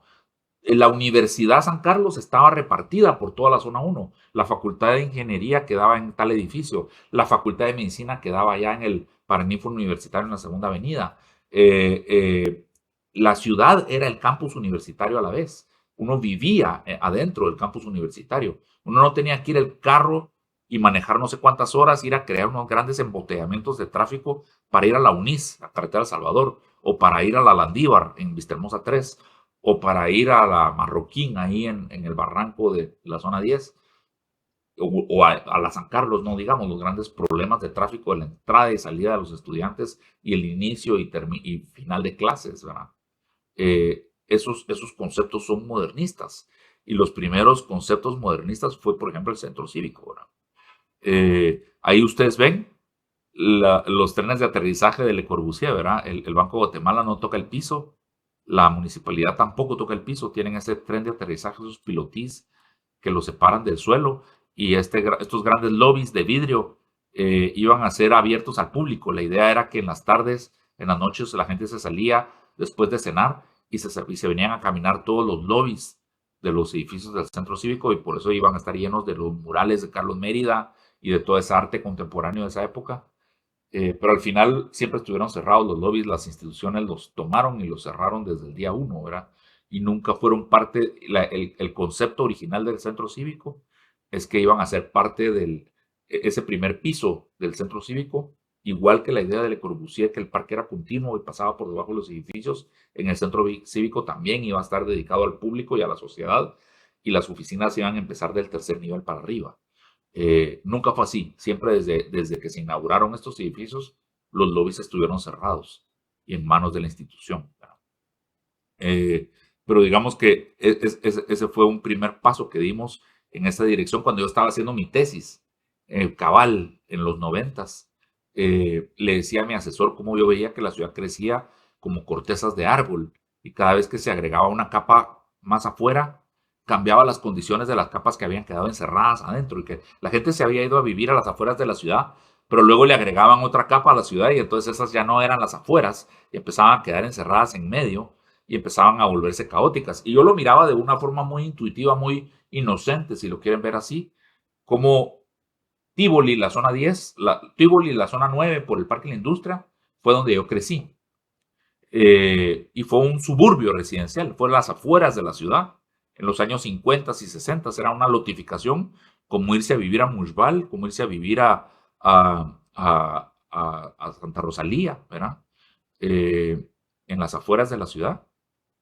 Todos estos eran chalets, eran casas de un piso y medio, en medio del jardín, con verdita baja. La verjita que daba con la calle era baja, y uno miraba la casa desde la calle. Era todo muy residencial, y se manejaba a la zona 1, toda la ciudad era la zona 1, y se manejaba, se venía a almorzar, se hacía siesta y se regresaba a la zona 1 y se estacionaba uno frente a la oficina en la zona 1, porque habían 2,000 carros en todo Guatemala, y los primeros en irse a vivir a los suburbios fueron los ricos, que se vinieron a vivir aquí a la zona 9, a la zona 10, los primeros suburbios, digamos, en las afueras de la ciudad fueron para los ricos, y fue en la zona 10 y en la zona 9. Pero ya en los 90s, la zona 10 y la zona 9 ya no eran residenciales, porque ya habían surgido más suburbios más atrás. Estaba la zona 13, estaba la zona 14, estaba Vistahermosa, estaba toda la San Juan y la Roosevelt con los proyectos habitacionales. El periférico había expandido la ciudad hacia el poniente, y ahí se estaban haciendo todos los proyectos de vivienda en Las Tikal, las Miraflores, las colonias G&T digamos, de por allá por el Montemaría, la colonia Montemaría, Granite Townsend, allá ¿cómo se llama? Mariscal. Para entonces ya se estaba lotificando la finca, la finca, ¿cómo se llama? La finca Las Charcas, ¿verdad? San Cristóbal ya estaba todo lotificado. Entonces la gente se iba a los nuevos suburbios. Y entonces los suburbios originales quedaban encerrados y se empezaban a volver medio comerciales. Se estaban usando casas como restaurantes. Se adaptaban jardines de casas para hacer centritos comerciales hechizos. Entonces yo veía que ese era un caos, que la ciudad nunca se termina. Siempre se está modificando, ¿no? Y había la cooperación japonesa, JICA, le había hecho un estudio a la Municipalidad de Guatemala y le predecía que el uso del suelo iba a quedar más o menos como dice esta imagen. Todo lo central de la ciudad iba a ser de trabajo, todo lo rojo era de trabajo. Y solo para que ustedes se den una idea, esto que voy a marcar aquí esto es el aeropuerto. O sea que esta es la Avenida Las Américas, toda la zona 13 y 14. Esta es la Aguilar Batres, la Petapa, la Roosevelt y la San Juan, ¿verdad? Todo el triángulo, digamos, entre la Liberación y el Centro Cívico y la zona 1 iban a ser zonas centrales de trabajo, igual los próceres, ¿verdad? Y toda la vivienda iba a estar en la periferia, iba a alcanzar casi hasta el lago de Amatitlán. Aquí está el lago de Amatitlán. Estos eran pronósticos de la cooperación japonesa JICA hacia el alcalde de Guatemala, que en esa época era Oscar Berché, ¿verdad? Y entonces esto lo superamos por creces, porque la gente no vive por el lago de Amatitlán, viven en Palín y vienen a trabajar a la ciudad. Y entonces, esto me lo va a saltear un poquito. Aparece Leon Krier. Leon Krier aparece a finales de los 70s, principios de los 90s. Él en esa época era joven y entonces él es un arquitecto de Luxemburgo que se pelea con sus catedráticos arquitectos. Resulta que Luxemburgo, él veía postales de Luxemburgo de antes de la Segunda Guerra Mundial. Y era una ciudad preciosa, ¿verdad? Con palacios, con castillos, con hoteles lindísimos, con casinos, muy europea, pero de clase muy alta, muy elegante. La gente en Luxemburgo se vestían con sombreros de copa y abrigos y bufandas de mucho estilo. Digamos, fue famoso Luxemburgo por su estilo. Pero fue muy destruido durante la Segunda Guerra Mundial. Y cuando él estaba patojo, él nació en los 40, él nació durante la Segunda Guerra Mundial, pero cuando él ya estaba estudiando, estaba muy de moda el modernismo. Y todos sus profesores le estaban enseñando a diseñar cosas como el Centro Cívico, como el Banco de Guatemala, como la Municipalidad. Eso era lo que se estaba proponiendo para todos lados del mundo, ¿verdad? Era lo que estaba de moda a nivel mundial. Y a él no le gustaba, él miraba las postales históricas de Luxemburgo y decían, ¿por qué estamos reconstruyendo la ciudad como el Centro Cívico? Pues, y realmente Luxemburgo ya no es famosa por ser una ciudad muy bonita, porque fue muy destruida durante la Segunda Guerra Mundial y la reconstruyeron de forma muy moderna, ¿verdad? Y entonces él decía, no me gusta lo que me están enseñando mis profesores, a mí me gustaría que me enseñaran a diseñar ciudades como aquellas que aparecen en las postales. Y entonces se para peleando con los profesores y se va a buscar trabajo a Londres. Y en Londres había un arquitecto moderno, todos los arquitectos eran modernos, pero en esa época habían unos que ya estaban un poco cansados de estar haciendo modernismo. Estaba muy de moda el modernismo y se tenía mucho éxito diseñando arquitectura moderna, pero habían arquitectos que sentían que tenían el alma vacía, que no les encantaba su trabajo y que estaban en busca de recuperar cosas de la arquitectura del pasado. Y empiezan a plantear un movimiento que se llamó el posmodernismo, que es un movimiento experimental, digamos que duró unos 10, 15 años, donde ciertos arquitectos mezclaban cosas modernas con cosas tradicionales, a ver cómo se miraban. Hicieron museos, hicieron edificios muy famosos de esa época, que fueron edificios postmodernistas. Y Leon Krier se fue a buscar a uno de esos arquitectos porque decía, este está por lo menos pensando que se puede hacer algo con la arquitectura de antes. Y se fue a pedirle trabajo. Y él le vio digamos, su trayectoria y le dijo, ¿sabes qué? Te voy a dar trabajo, yo quiero publicar el libro de lo que he diseñado durante mi trayectoria. Pero cuando ustedes quieren publicar libros de lo que han diseñado, ustedes tienen que hacer dibujos nuevos, porque si ustedes cogen el plano que se usó para construir un edificio y lo reducen para ponerlo en la página de un libro, resulta que es una mancha negra porque está lleno de líneas, de números, de cosas que ya no se leen cuando están reducidas, ¿verdad? Entonces uno tiene que hacer como nuevos dibujos de ese plano, pero con mucho menos líneas, casi como que hacer resúmenes de los planos en pequeñito para poderlos publicar en los libros.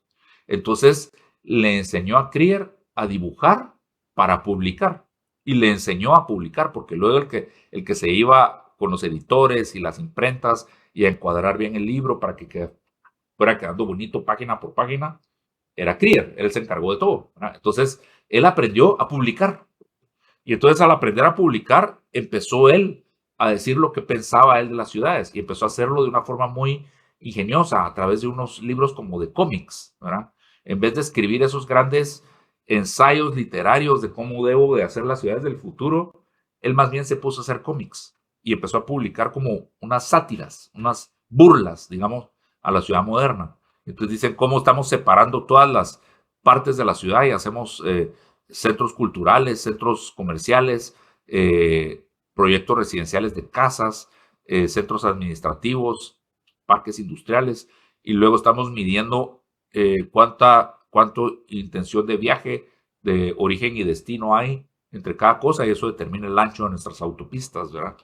Eso es como que separemos la dieta humana y digamos que el lunes solo se comen 32 pintas de líquidos, el martes solo hay 3 kilogramos de carne, el miércoles solo hay 2,5 kilogramos de grasas, eh, ¿cómo se llama? El jueves solo se come pasta, el viernes solo se come pescado, el sábado 6 pintas de bebidas alcohólicas, el domingo 6 pintas de panadería, ¿verdad? El domingo, se murió el paciente, ya no se puede continuar con el experimento, ¿verdad? Entonces, digamos que es como una sátira de esa burla. Le hacemos las bienes raíces, se las hacemos a nuestros carros, ¿verdad? Les hacemos espacios para que puedan estar en la casa. Algunos hasta su propio dormitorio tienen, ¿verdad? Nuestros hijos pueden compartir dormitorio, pero el carro no, el carro tiene el suyo propio, ¿verdad? Les hacemos las autopistas para que ellos puedan salir a hacer ejercicio.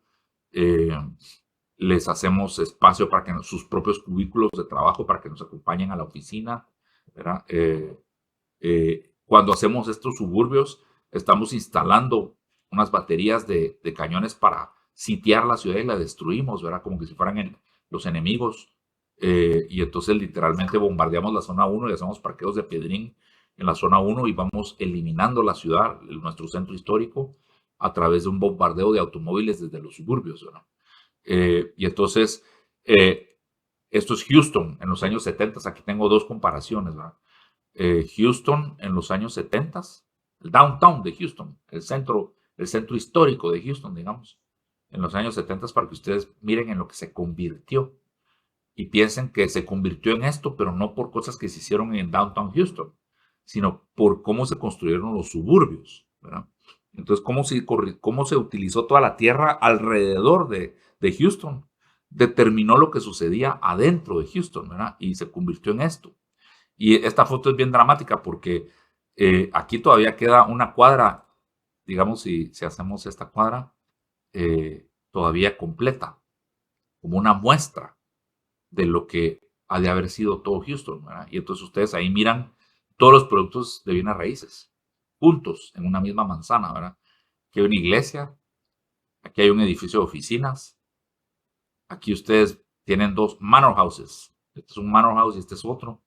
¿Qué es un manor house? Un manor house es un edificio de apartamentos que parece mansión. Un manor house es una mansión, pero la forma en que se usa en el léxico, digamos, de inmobiliario, es un manor house, es un edificio de apartamentos de unos 12, 16 apartamentos, pero tiene forma como de casona. Y puede perfectamente estar al lado de dos casonas, ¿verdad? Entonces aquí tienen ustedes dos casas grandes, elegantes, unos edificios de apartamentos que juegan con esas casonas, iglesia, edificio de oficinas de unos 4 o 5 pisos que todavía se usa sin elevador. Y ustedes se pueden imaginar que si ustedes tuvieran todo esto repetido en estas cuadras, en todo este territorio, hubieran tenido una ciudad como la zona 1, que se la caminan a pie y tienen acceso a todos los proyectos inmobiliarios, como en la zona 1, como en la Antigua, digamos. En la Antigua uno tiene acceso a todos los productos inmobiliarios y a todas las clases sociales a pie, ¿no? En la Antigua el jardinero y el cocinero pueden llegar a trabajar al restaurante, o el jardinero puede llegar a hacerle el jardín al patrón, o la señora de la limpieza puede ir a hacer el de adentro y se puede regresar a su casa en la tarde, todo sin estarse peleando con camionetas extraurbanas, ¿verdad? Es decir, es para la escala humana, es adecuado para el cuerpo humano, y así era la vida en la zona 1, y así era la vida en Houston. Y aquí en la derecha ustedes tienen el pueblo de Lucca, Italia, que es medieval, es de la misma edad que las ruinas de Tikal, tiene como 1000 años, que es más o menos lo que tienen las ruinas de Tikal. Pero sigue estando funcionando hoy, es un pueblo universitario, todo esto está lleno de estudiantes, le meten wifi a los apartamentos, a las casas, tienen señal de internet, y es un pueblo del siglo XXI, ¿verdad? Pero fue hecho hace 1000 años, de piedra, madera y barro, que son todos materiales que no usaron esas formas de energía que parecen heroína, ¿verdad? Sino que se usaba todavía, se explotó con energía animal, ¿verdad? Grúas hechas de madera, movidas por caballos y bueyes, ¿verdad? Para levantar las vigas para hacer los tejados, que eran de barro, ¿verdad? Entonces, piedra, madera y barro construyeron esa ciudad, que 1000 años después se sigue utilizando. Eso es ecología, eso es reciclaje urbano, eso es crear edificios sin impacto de huella de carbón, porque no llevan acero, no llevan aluminio, no llevan esos materiales industriales que se necesitan mucho impacto al medio ambiente para producir los materiales. Cuando ustedes se ponen a pensar, la actividad del hombre que más daño le hace al medio ambiente es la construcción, porque desde que estoy explotando el clínker allá en San Miguel del Progreso, para meterlo todo en pipas y traérmelo a la pedrera, para que en la pedrera lo machuquen todo, lo muelan, lo cocinen para convertirlo en cemento y concreto, para meterlo en los mixtolixtos, dosificado, y llevarlo, digamos, a la zona 10 o a Vistahermosa, donde estoy construyendo el rascacielos, y primero estoy haciendo una excavación de 6 niveles para luego forrarlo con Noiling, para luego empezar a hacer todos los sótanos, para que luego el edificio empiece a aparecer, y estoy metiéndole guacaladas y guacaladas de concreto, utilizando mixtolisto, quemando diésel, machucando todas las calles de la ciudad, para que finalmente me quede construido el edificio en Vistahermosa. Eso le hizo mucho impacto al medio ambiente durante todo el proceso de construcción, y los materiales que utilizamos para construirlo produjeron muchísimo daño al medio ambiente. Digamos, hay unas grandes canteras, unos grandes agujeros en Progreso y en Zona 6 en La Pedrera, que se bajaron montañas enteras para construir los edificios, ¿verdad? Entonces no es que aparezcan de la nada esos materiales, salen de algún lugar, y yo estoy moviendo tierra, no estoy creando tierra, ¿verdad? Entonces si ustedes ven un edificio nuevo en la zona 10, piensen que todo ese material vino de otros lugares, y algunos agujeros fuimos a abrir a otros lugares para que este edificio apareciera aquí. Entonces, digamos que la construcción históricamente es lo que más daño le hace al medio ambiente, pero antes lo solía, cuando hicimos la Antigua o cuando hicieron Lucca, Italia, lo hacíamos con materiales reciclables y sin energía industrial, ¿verdad? Se cocían al sol los ladrillos y las tejas, como en el tejar, ¿verdad? Se cortaban los aserraderos, se movían con caballos y bueyes, ¿verdad? Con ríos. Y entonces la madera se cortaba, pero la madera volvía a crecer, y la piedra ¿cómo se llama? Se explotaba en canteras a mano, ¿verdad? Entonces, con esos materiales fueron construidas estas ciudades, que miles de años después se siguen utilizando y se seguirán utilizando por miles de años. Pero cuando yo miro el edificio del Triángulo, que fue hecho con materiales industriales y que ya pasó de moda, y que algún día o lo van a remodelar o lo van a demoler, pero no le estoy viendo miles de años de futuro en su horizonte al edificio del Triángulo, ¿verdad? Entonces es un problema que tiene la arquitectura moderna, de ser demasiado obsoleta muy rápido, de ser demasiado de moda, ¿verdad? Demasiado banal, cuando antes sabíamos hacer las cosas mejor, ¿verdad? Entonces, hay mucho que podemos aprender del pasado. Ese es básicamente el mensaje central de la clase de hoy. Hay mucho del pasado que debemos aprender, y esa es la diferencia principal entre la ciudad policéntrica europea y la gran megalópolis americana, que ha crecido toda en escala para los medios mecanizados personales de transporte, mientras que las ciudades europeas crecían para el cuerpo humano, y crecieron, digamos, Estados Unidos no existía y creció casi todo después de la Segunda Guerra Mundial. Físicamente las ciudades eran muy pequeñas. Para la Segunda Guerra Mundial todavía las ciudades eran muy pequeñas. Las grandes ciudades en Estados Unidos eran pocas: San Francisco, Nueva York, Boston, Chicago, ¿verdad? Pero Miami no existía en la Segunda Guerra Mundial. Phoenix no existía. Entonces todas esas crecieron después de la Segunda Guerra Mundial y crecieron para el automóvil. Casi todas las ciudades en Estados Unidos crecieron después de la Segunda Guerra Mundial. Y entonces crecieron así, como que un downtown, Houston, ¿verdad? Le pasó eso, ¿verdad? Y creció en suburbios de muy baja densidad. Y entonces se convirtió en un downtown muerto, y solo edificios de oficina y estacionamientos. Y la gente vivía muy, muy lejos, ¿verdad? Esta es la forma americana de cómo crecer las ciudades. Europa ya toda era de ciudades crecidas. Ya París existía, Roma existía, Londres existía para la Segunda Guerra Mundial, y habían crecido como la imagen de la derecha. Habían crecido a base de antiguas Guatemalas. Y aquí es donde inco esa forma de crecer adecuada que deben tener las ciudades. Y es que deben observar cómo todo en la naturaleza crece y cómo crece el cuerpo humano. Todo en la naturaleza, incluido el cuerpo humano, crece hasta alcanzar un tamaño adulto. Y cuando alcanza el tamaño adulto, deja de crecer y empieza a multiplicarse.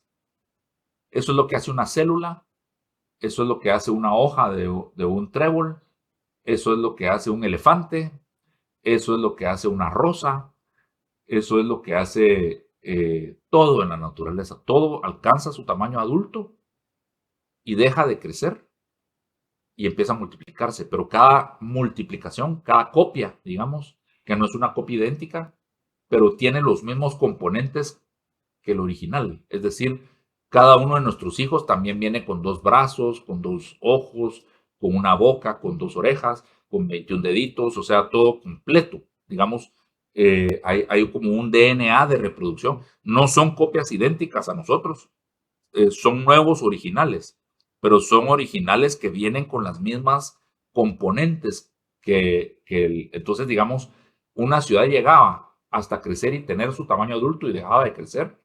Antigua Guatemala. Y empezaba a multiplicarse, y ahí está Jocotenango con su placita central y su iglesia, y luego viene Pastores con su placita central y su iglesia, y luego está por aquí Santa Ana, San Felipe, todos con su placita central, su iglesita, su nombre, su identidad. Los Panzaverdes son los de la Antigua, los Jocotecos son los de Jocotenango.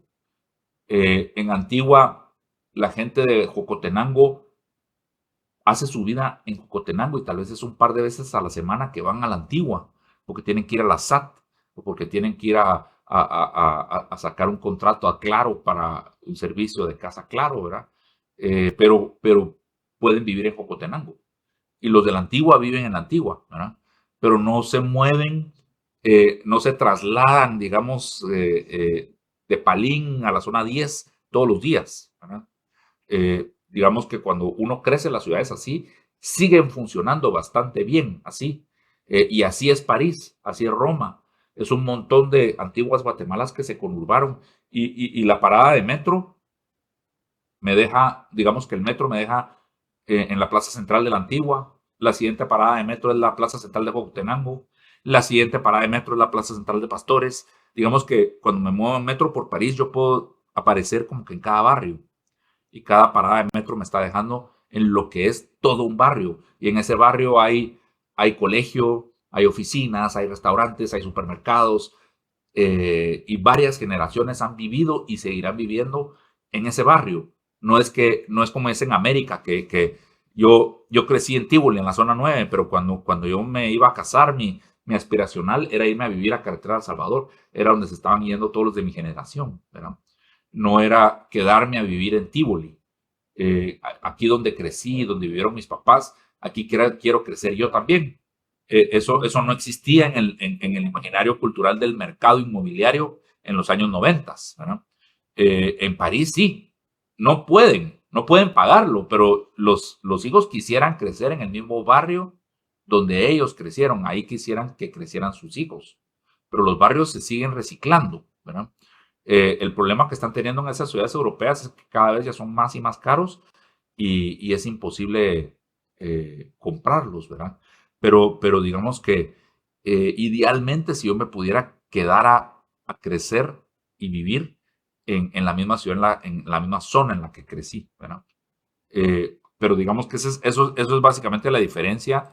El problema que tienen las ciudades actuales es que no tienen escala humana y que no crecieron de una forma adecuada para el cuerpo humano y por consiguiente el crecimiento urbano en gran escala no lo debiéramos estar usando basado en el automóvil, sino que lo debiéramos estar haciendo como que estuviéramos diseñando una silla o una mesa. Deberíamos estar diseñando barrios completos con la conveniencia a distancia peatonal, ¿verdad? Entonces nuestros proyectos inmobiliarios debieran incluir todo lo que se necesita para vivir, no solo la casa. No solo una casa necesito para vivir. O sea, no solo le debo encontrar solución a dónde voy a dormir y van a vivir y dormir mis hijos. También le debo encontrar solución a cómo voy a ir a trabajar, cómo ellos van a ir a estudiar, dónde vamos a comprar. Entonces, debiera de tener todo incluido el proyecto inmobiliario, idealmente, ¿verdad? Y entonces esa es la diferencia, digamos, entre crecer por multiplicación o crecer por expansión, o sobre expansión, ¿verdad? Estos son cabal esos cómics o dibujos burlas de Leon Krier, ¿verdad? Entonces él aquí explica cabal cómo la ciudad crecía, tenía su tamaño adulto, pero hemos aprendido a sobre expandirla en lugar de hacerla crecer por multiplicación. Y entonces estas ideas de Leon Krier empiezan a tener eco en arquitectos a nivel mundial. Sobre todo que no eran aburridos sus libros, porque eran muy digeribles, porque eran como leer cómics, ¿verdad? Y entonces empiezan a plantearle a sus clientes cómo hacer proyectos inmobiliarios que incluyeran estas ideas de Leon Krier, de regresar a hacer cosas adecuadas para el cuerpo humano. Y entonces empiezan los neourbanistas en Estados Unidos y empiezan a salir con ideas de cómo hacer los proyectos de esa manera, ¿va?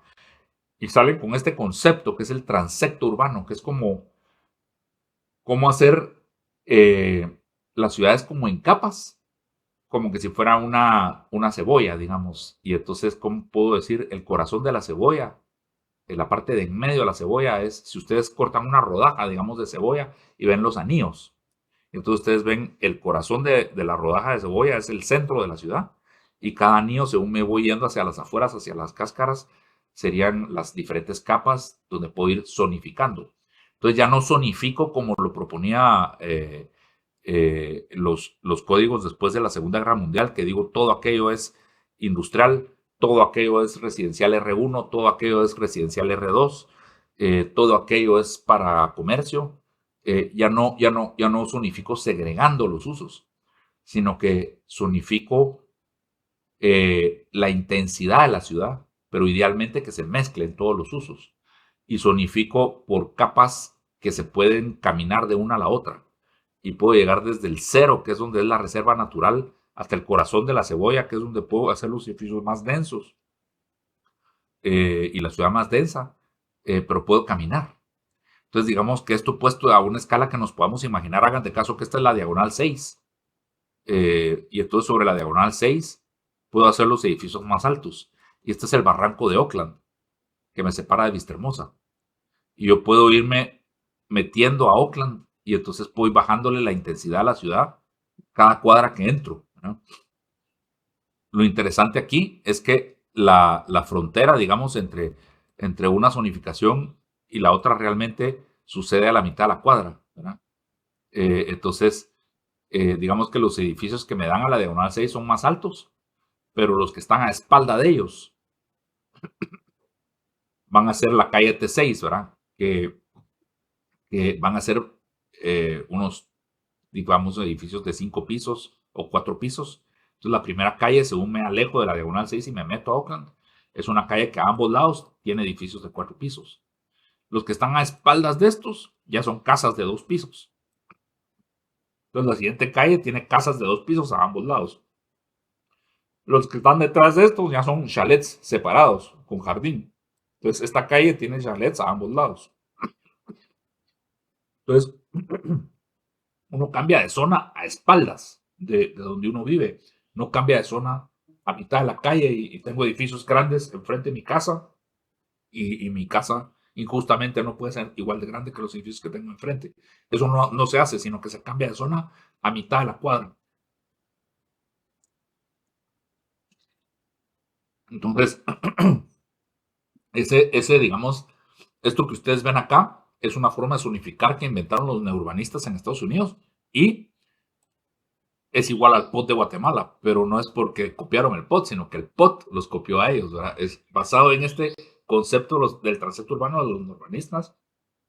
Se hizo el POT de Guatemala. Cuando yo regresé a Guatemala a principios de los 2000, hace casi 25 años, convencí a los Leal de hacer Cayala y traje a Leon Krier y estábamos diseñando Cayala y estábamos teniendo relación con la gente de la municipalidad de esa época. Entonces me preguntaron, mira, ¿cómo podemos hacer un nuevo reglamento de construcción? Y entonces les hablé de esto y los contacté para que se fueran a sacar un curso de Smart Code, se llama esto, y que aprendieran cómo se estaban haciendo los códigos urbanos en Estados Unidos a través del neurbanismo. Y se fueron a sacar el curso y regresaron y hicieron el POT de Guatemala. Entonces, por eso es que el POT de Guatemala está basado en esto. Pero si se fijan ustedes, el POT de Guatemala ya no segrega usos. Ustedes en el POT de Guatemala lo premian a uno y le dejan hacer más metros cuadrados de construcción si uno mezcla usos. Entonces, promueven el uso mixto. Ya no es que la zona 9 sea toda residencial. Eso era lo que decía el código anterior. La zona 9 era exclusivamente residencial, la zona 13 y 14 eran exclusivamente residencial. Era prohibido hacer el centro comercial Gala, era prohibido hacer el centro comercial Montúfar, era prohibido hacer Futeca. Así eran los códigos de antes que segregaban usos. Los códigos de la época de las autopistas de Eisenhower, los códigos de los suburbios americanos segregan usos. Entonces, en Estados Unidos, para poder hacer estos proyectos estilo lo que proponía Leon Krier, empezaron a proponer cambiar los códigos con este tipo de códigos, que ya no segregan usos. Entonces yo, por ejemplo, en este transecto urbano, yo puedo tener aquí apartamentos en un edificio muy urbano, muy en el medio de la ciudad. Y esta oficina, esta casa de acá puede ser un despacho de abogados o puede ser un restaurante y puede quedar en un chalet adentro de Oakland, ¿verdad? Es decir, no estoy segregando usos. Lo que estoy regulando es la forma de los edificios. Y este es otro aspecto bien importante. Cuando ustedes miran una ciudad como la antigua Guatemala, o como París, o como Roma, lo que las hace exitosas no son los usos que sucede adentro de los edificios. Lo que las hace exitosas y mundialmente famosas y carísimas y monumentos UNESCO es la forma de los edificios. Lo que es importante cuidar en Antigua Guatemala es la forma de los edificios. Que sean todos de patio y que sean de un piso y que tengan fachada colonial. Eso es lo que hay que regular en Antigua Guatemala. Si resulta que la usan de centro comercial, o la usan de restaurante, o es un hotel, o es un sanatorio, o es un colegio, o es una casa, eso es menos importante. Lo importante es que sean de patio, de un piso y de estilo colonial, ¿verdad? El uso es secundario. La forma es lo que hace la antigua Guatemala, la antigua Guatemala. Entonces, lo que yo debo regular con mis códigos arquitectónicos es la arquitectura, la forma de los edificios, no tanto el uso, ¿verdad? Entonces, yo no debo decir, esta colonia es exclusivamente residencial, o aquella parte de allá es exclusivamente industrial, o aquello para allá es solo oficinas, ¿verdad? No debo hacer un centro cívico, no debo hacer un campus universitario. Mejor si yo mezclo usos. Lo que debo hacer es que la estética, la forma de mi arquitectura es la que yo debo regular. Y el POT de Guatemala no regula tanto el estilo arquitectónico, pero regula la forma de los edificios. Le dice qué tan altos los puede hacer, cuánto separarse de los vecinos. Entonces está por lo menos regulando el envolvente. El POT de Guatemala no es perfecto. Está basado en esto, pero digamos, yo le encuentro errores. Un error de nacimiento que tiene es que produce demasiados altos los edificios. Entonces permite unos edificios demasiado altos. Entonces cuando ya permite edificios demasiado altos, son edificios que producen mucho impacto, ¿verdad? Y entonces encarecen mucho la tierra.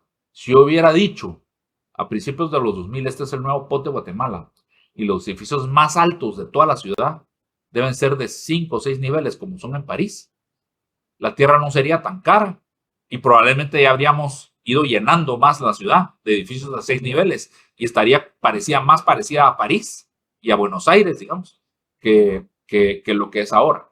Ahora hago un rascacielos que me sale carísimo construirlo y entonces me salen carísimos los apartamentos adentro de ese rascacielos y entonces voy muy despacio, voy de rascacielos en rascacielos y me voy a tardar muchísimo en completar una ciudad, ¿verdad? Entonces la tierra no sería tan cara, también más gente podría participar en la construcción de la ciudad. Hoy por hoy son solo las grandes corporaciones las que pueden hacer esos megaproyectos, ¿verdad? Entonces no está tan democratizado el proceso del desarrollo inmobiliario en Guatemala, está un poco monopolizado por las grandes empresas, porque es muy caro construir en la ciudad de Guatemala, porque la tierra es muy cara y estamos haciendo edificios demasiado grandes, ¿no?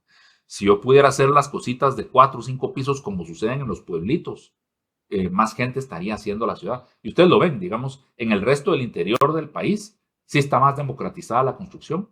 Todos los pueblitos están creciendo con el dinero que entra por remesas, ya van las casitas de 4 o 5 pisos de altura, ¿verdad? Hechas con bloque y con maestro de obras. Y ahí sí, el pueblo puede participar de la construcción de su ciudad, ¿verdad? Entonces, a una escala más humana, más adecuado para el cuerpo humano, sin elevadores, sin automóviles, sin garage. Miren ustedes cómo está creciendo San Juan Zacatepeques o Santiago Zacatepeques. No hay espacio para los carros porque esa gente no tiene carro.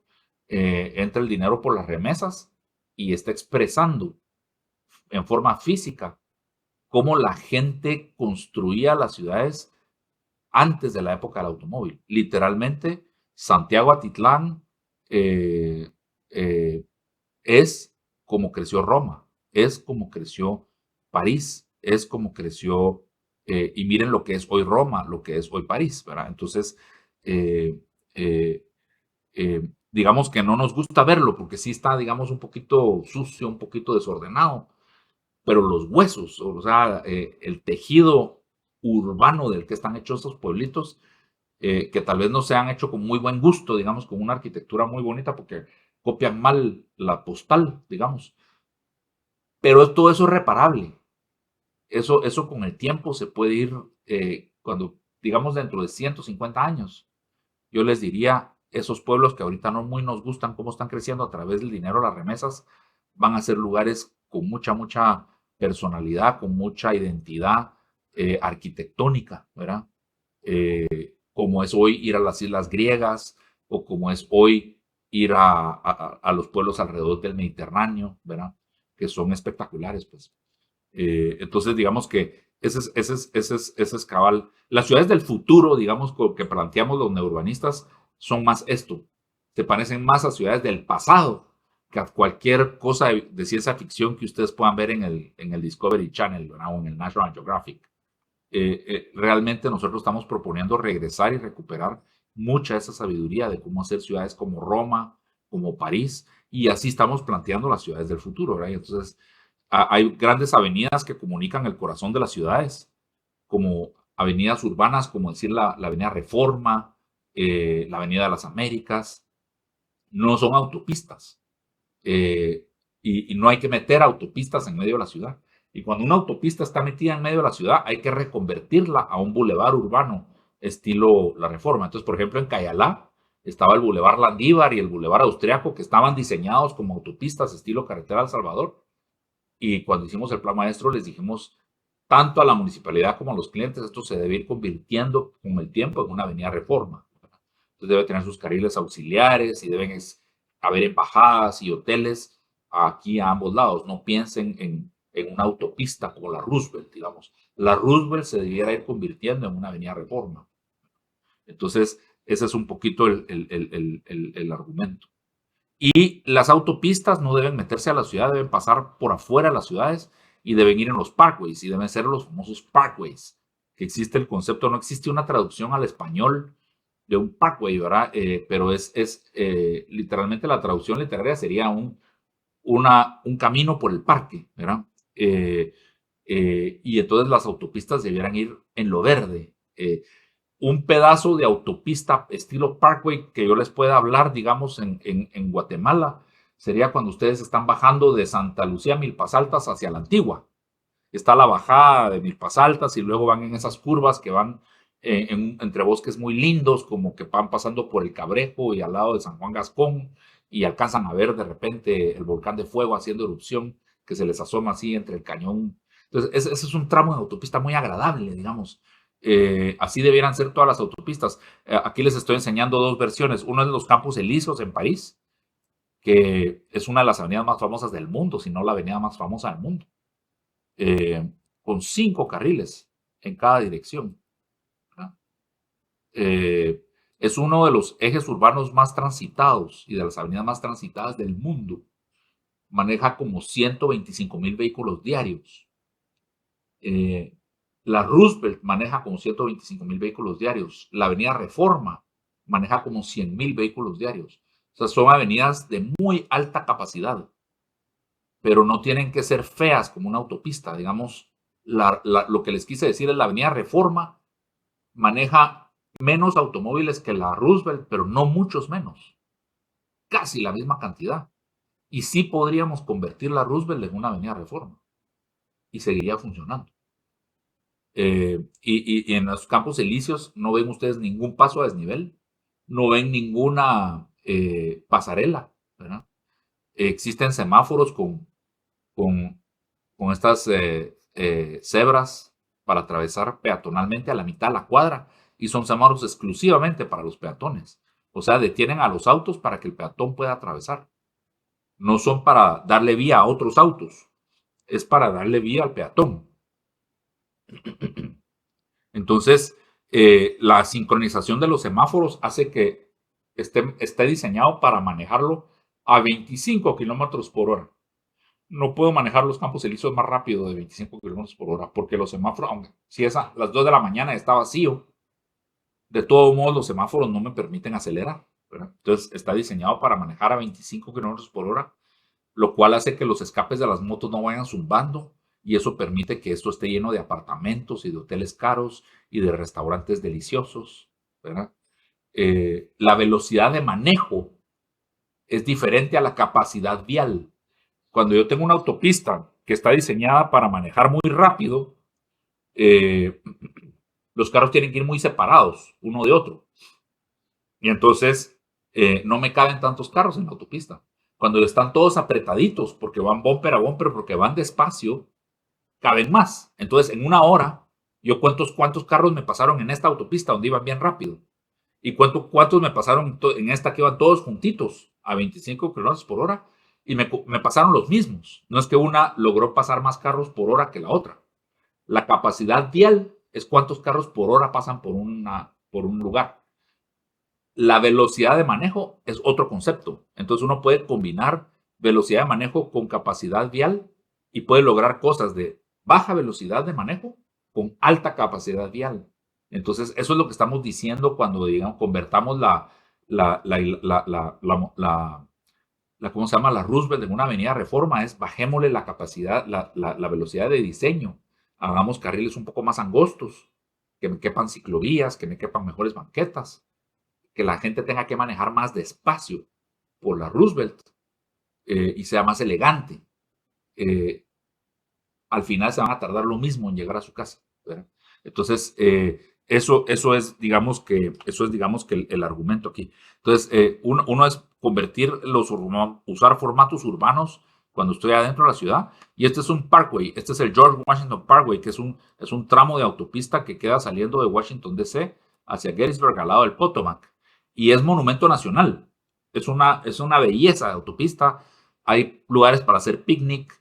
Aquí las curvas, digamos, en las carreteras, las curvas no son esos rieles de hierro espantosos para que el carro no se embarranque, sino que están hechos como que con troncos y madera, y entonces parecen como corrales de caballos, y si el carro se pierde el control y se estrella, se desmoronan los troncos, pero el carro no se fue al río, y luego pues vuelven a colocar los troncos, ¿verdad? Y entonces eh, eh, es un monumento nacional, ese tramo de autopista.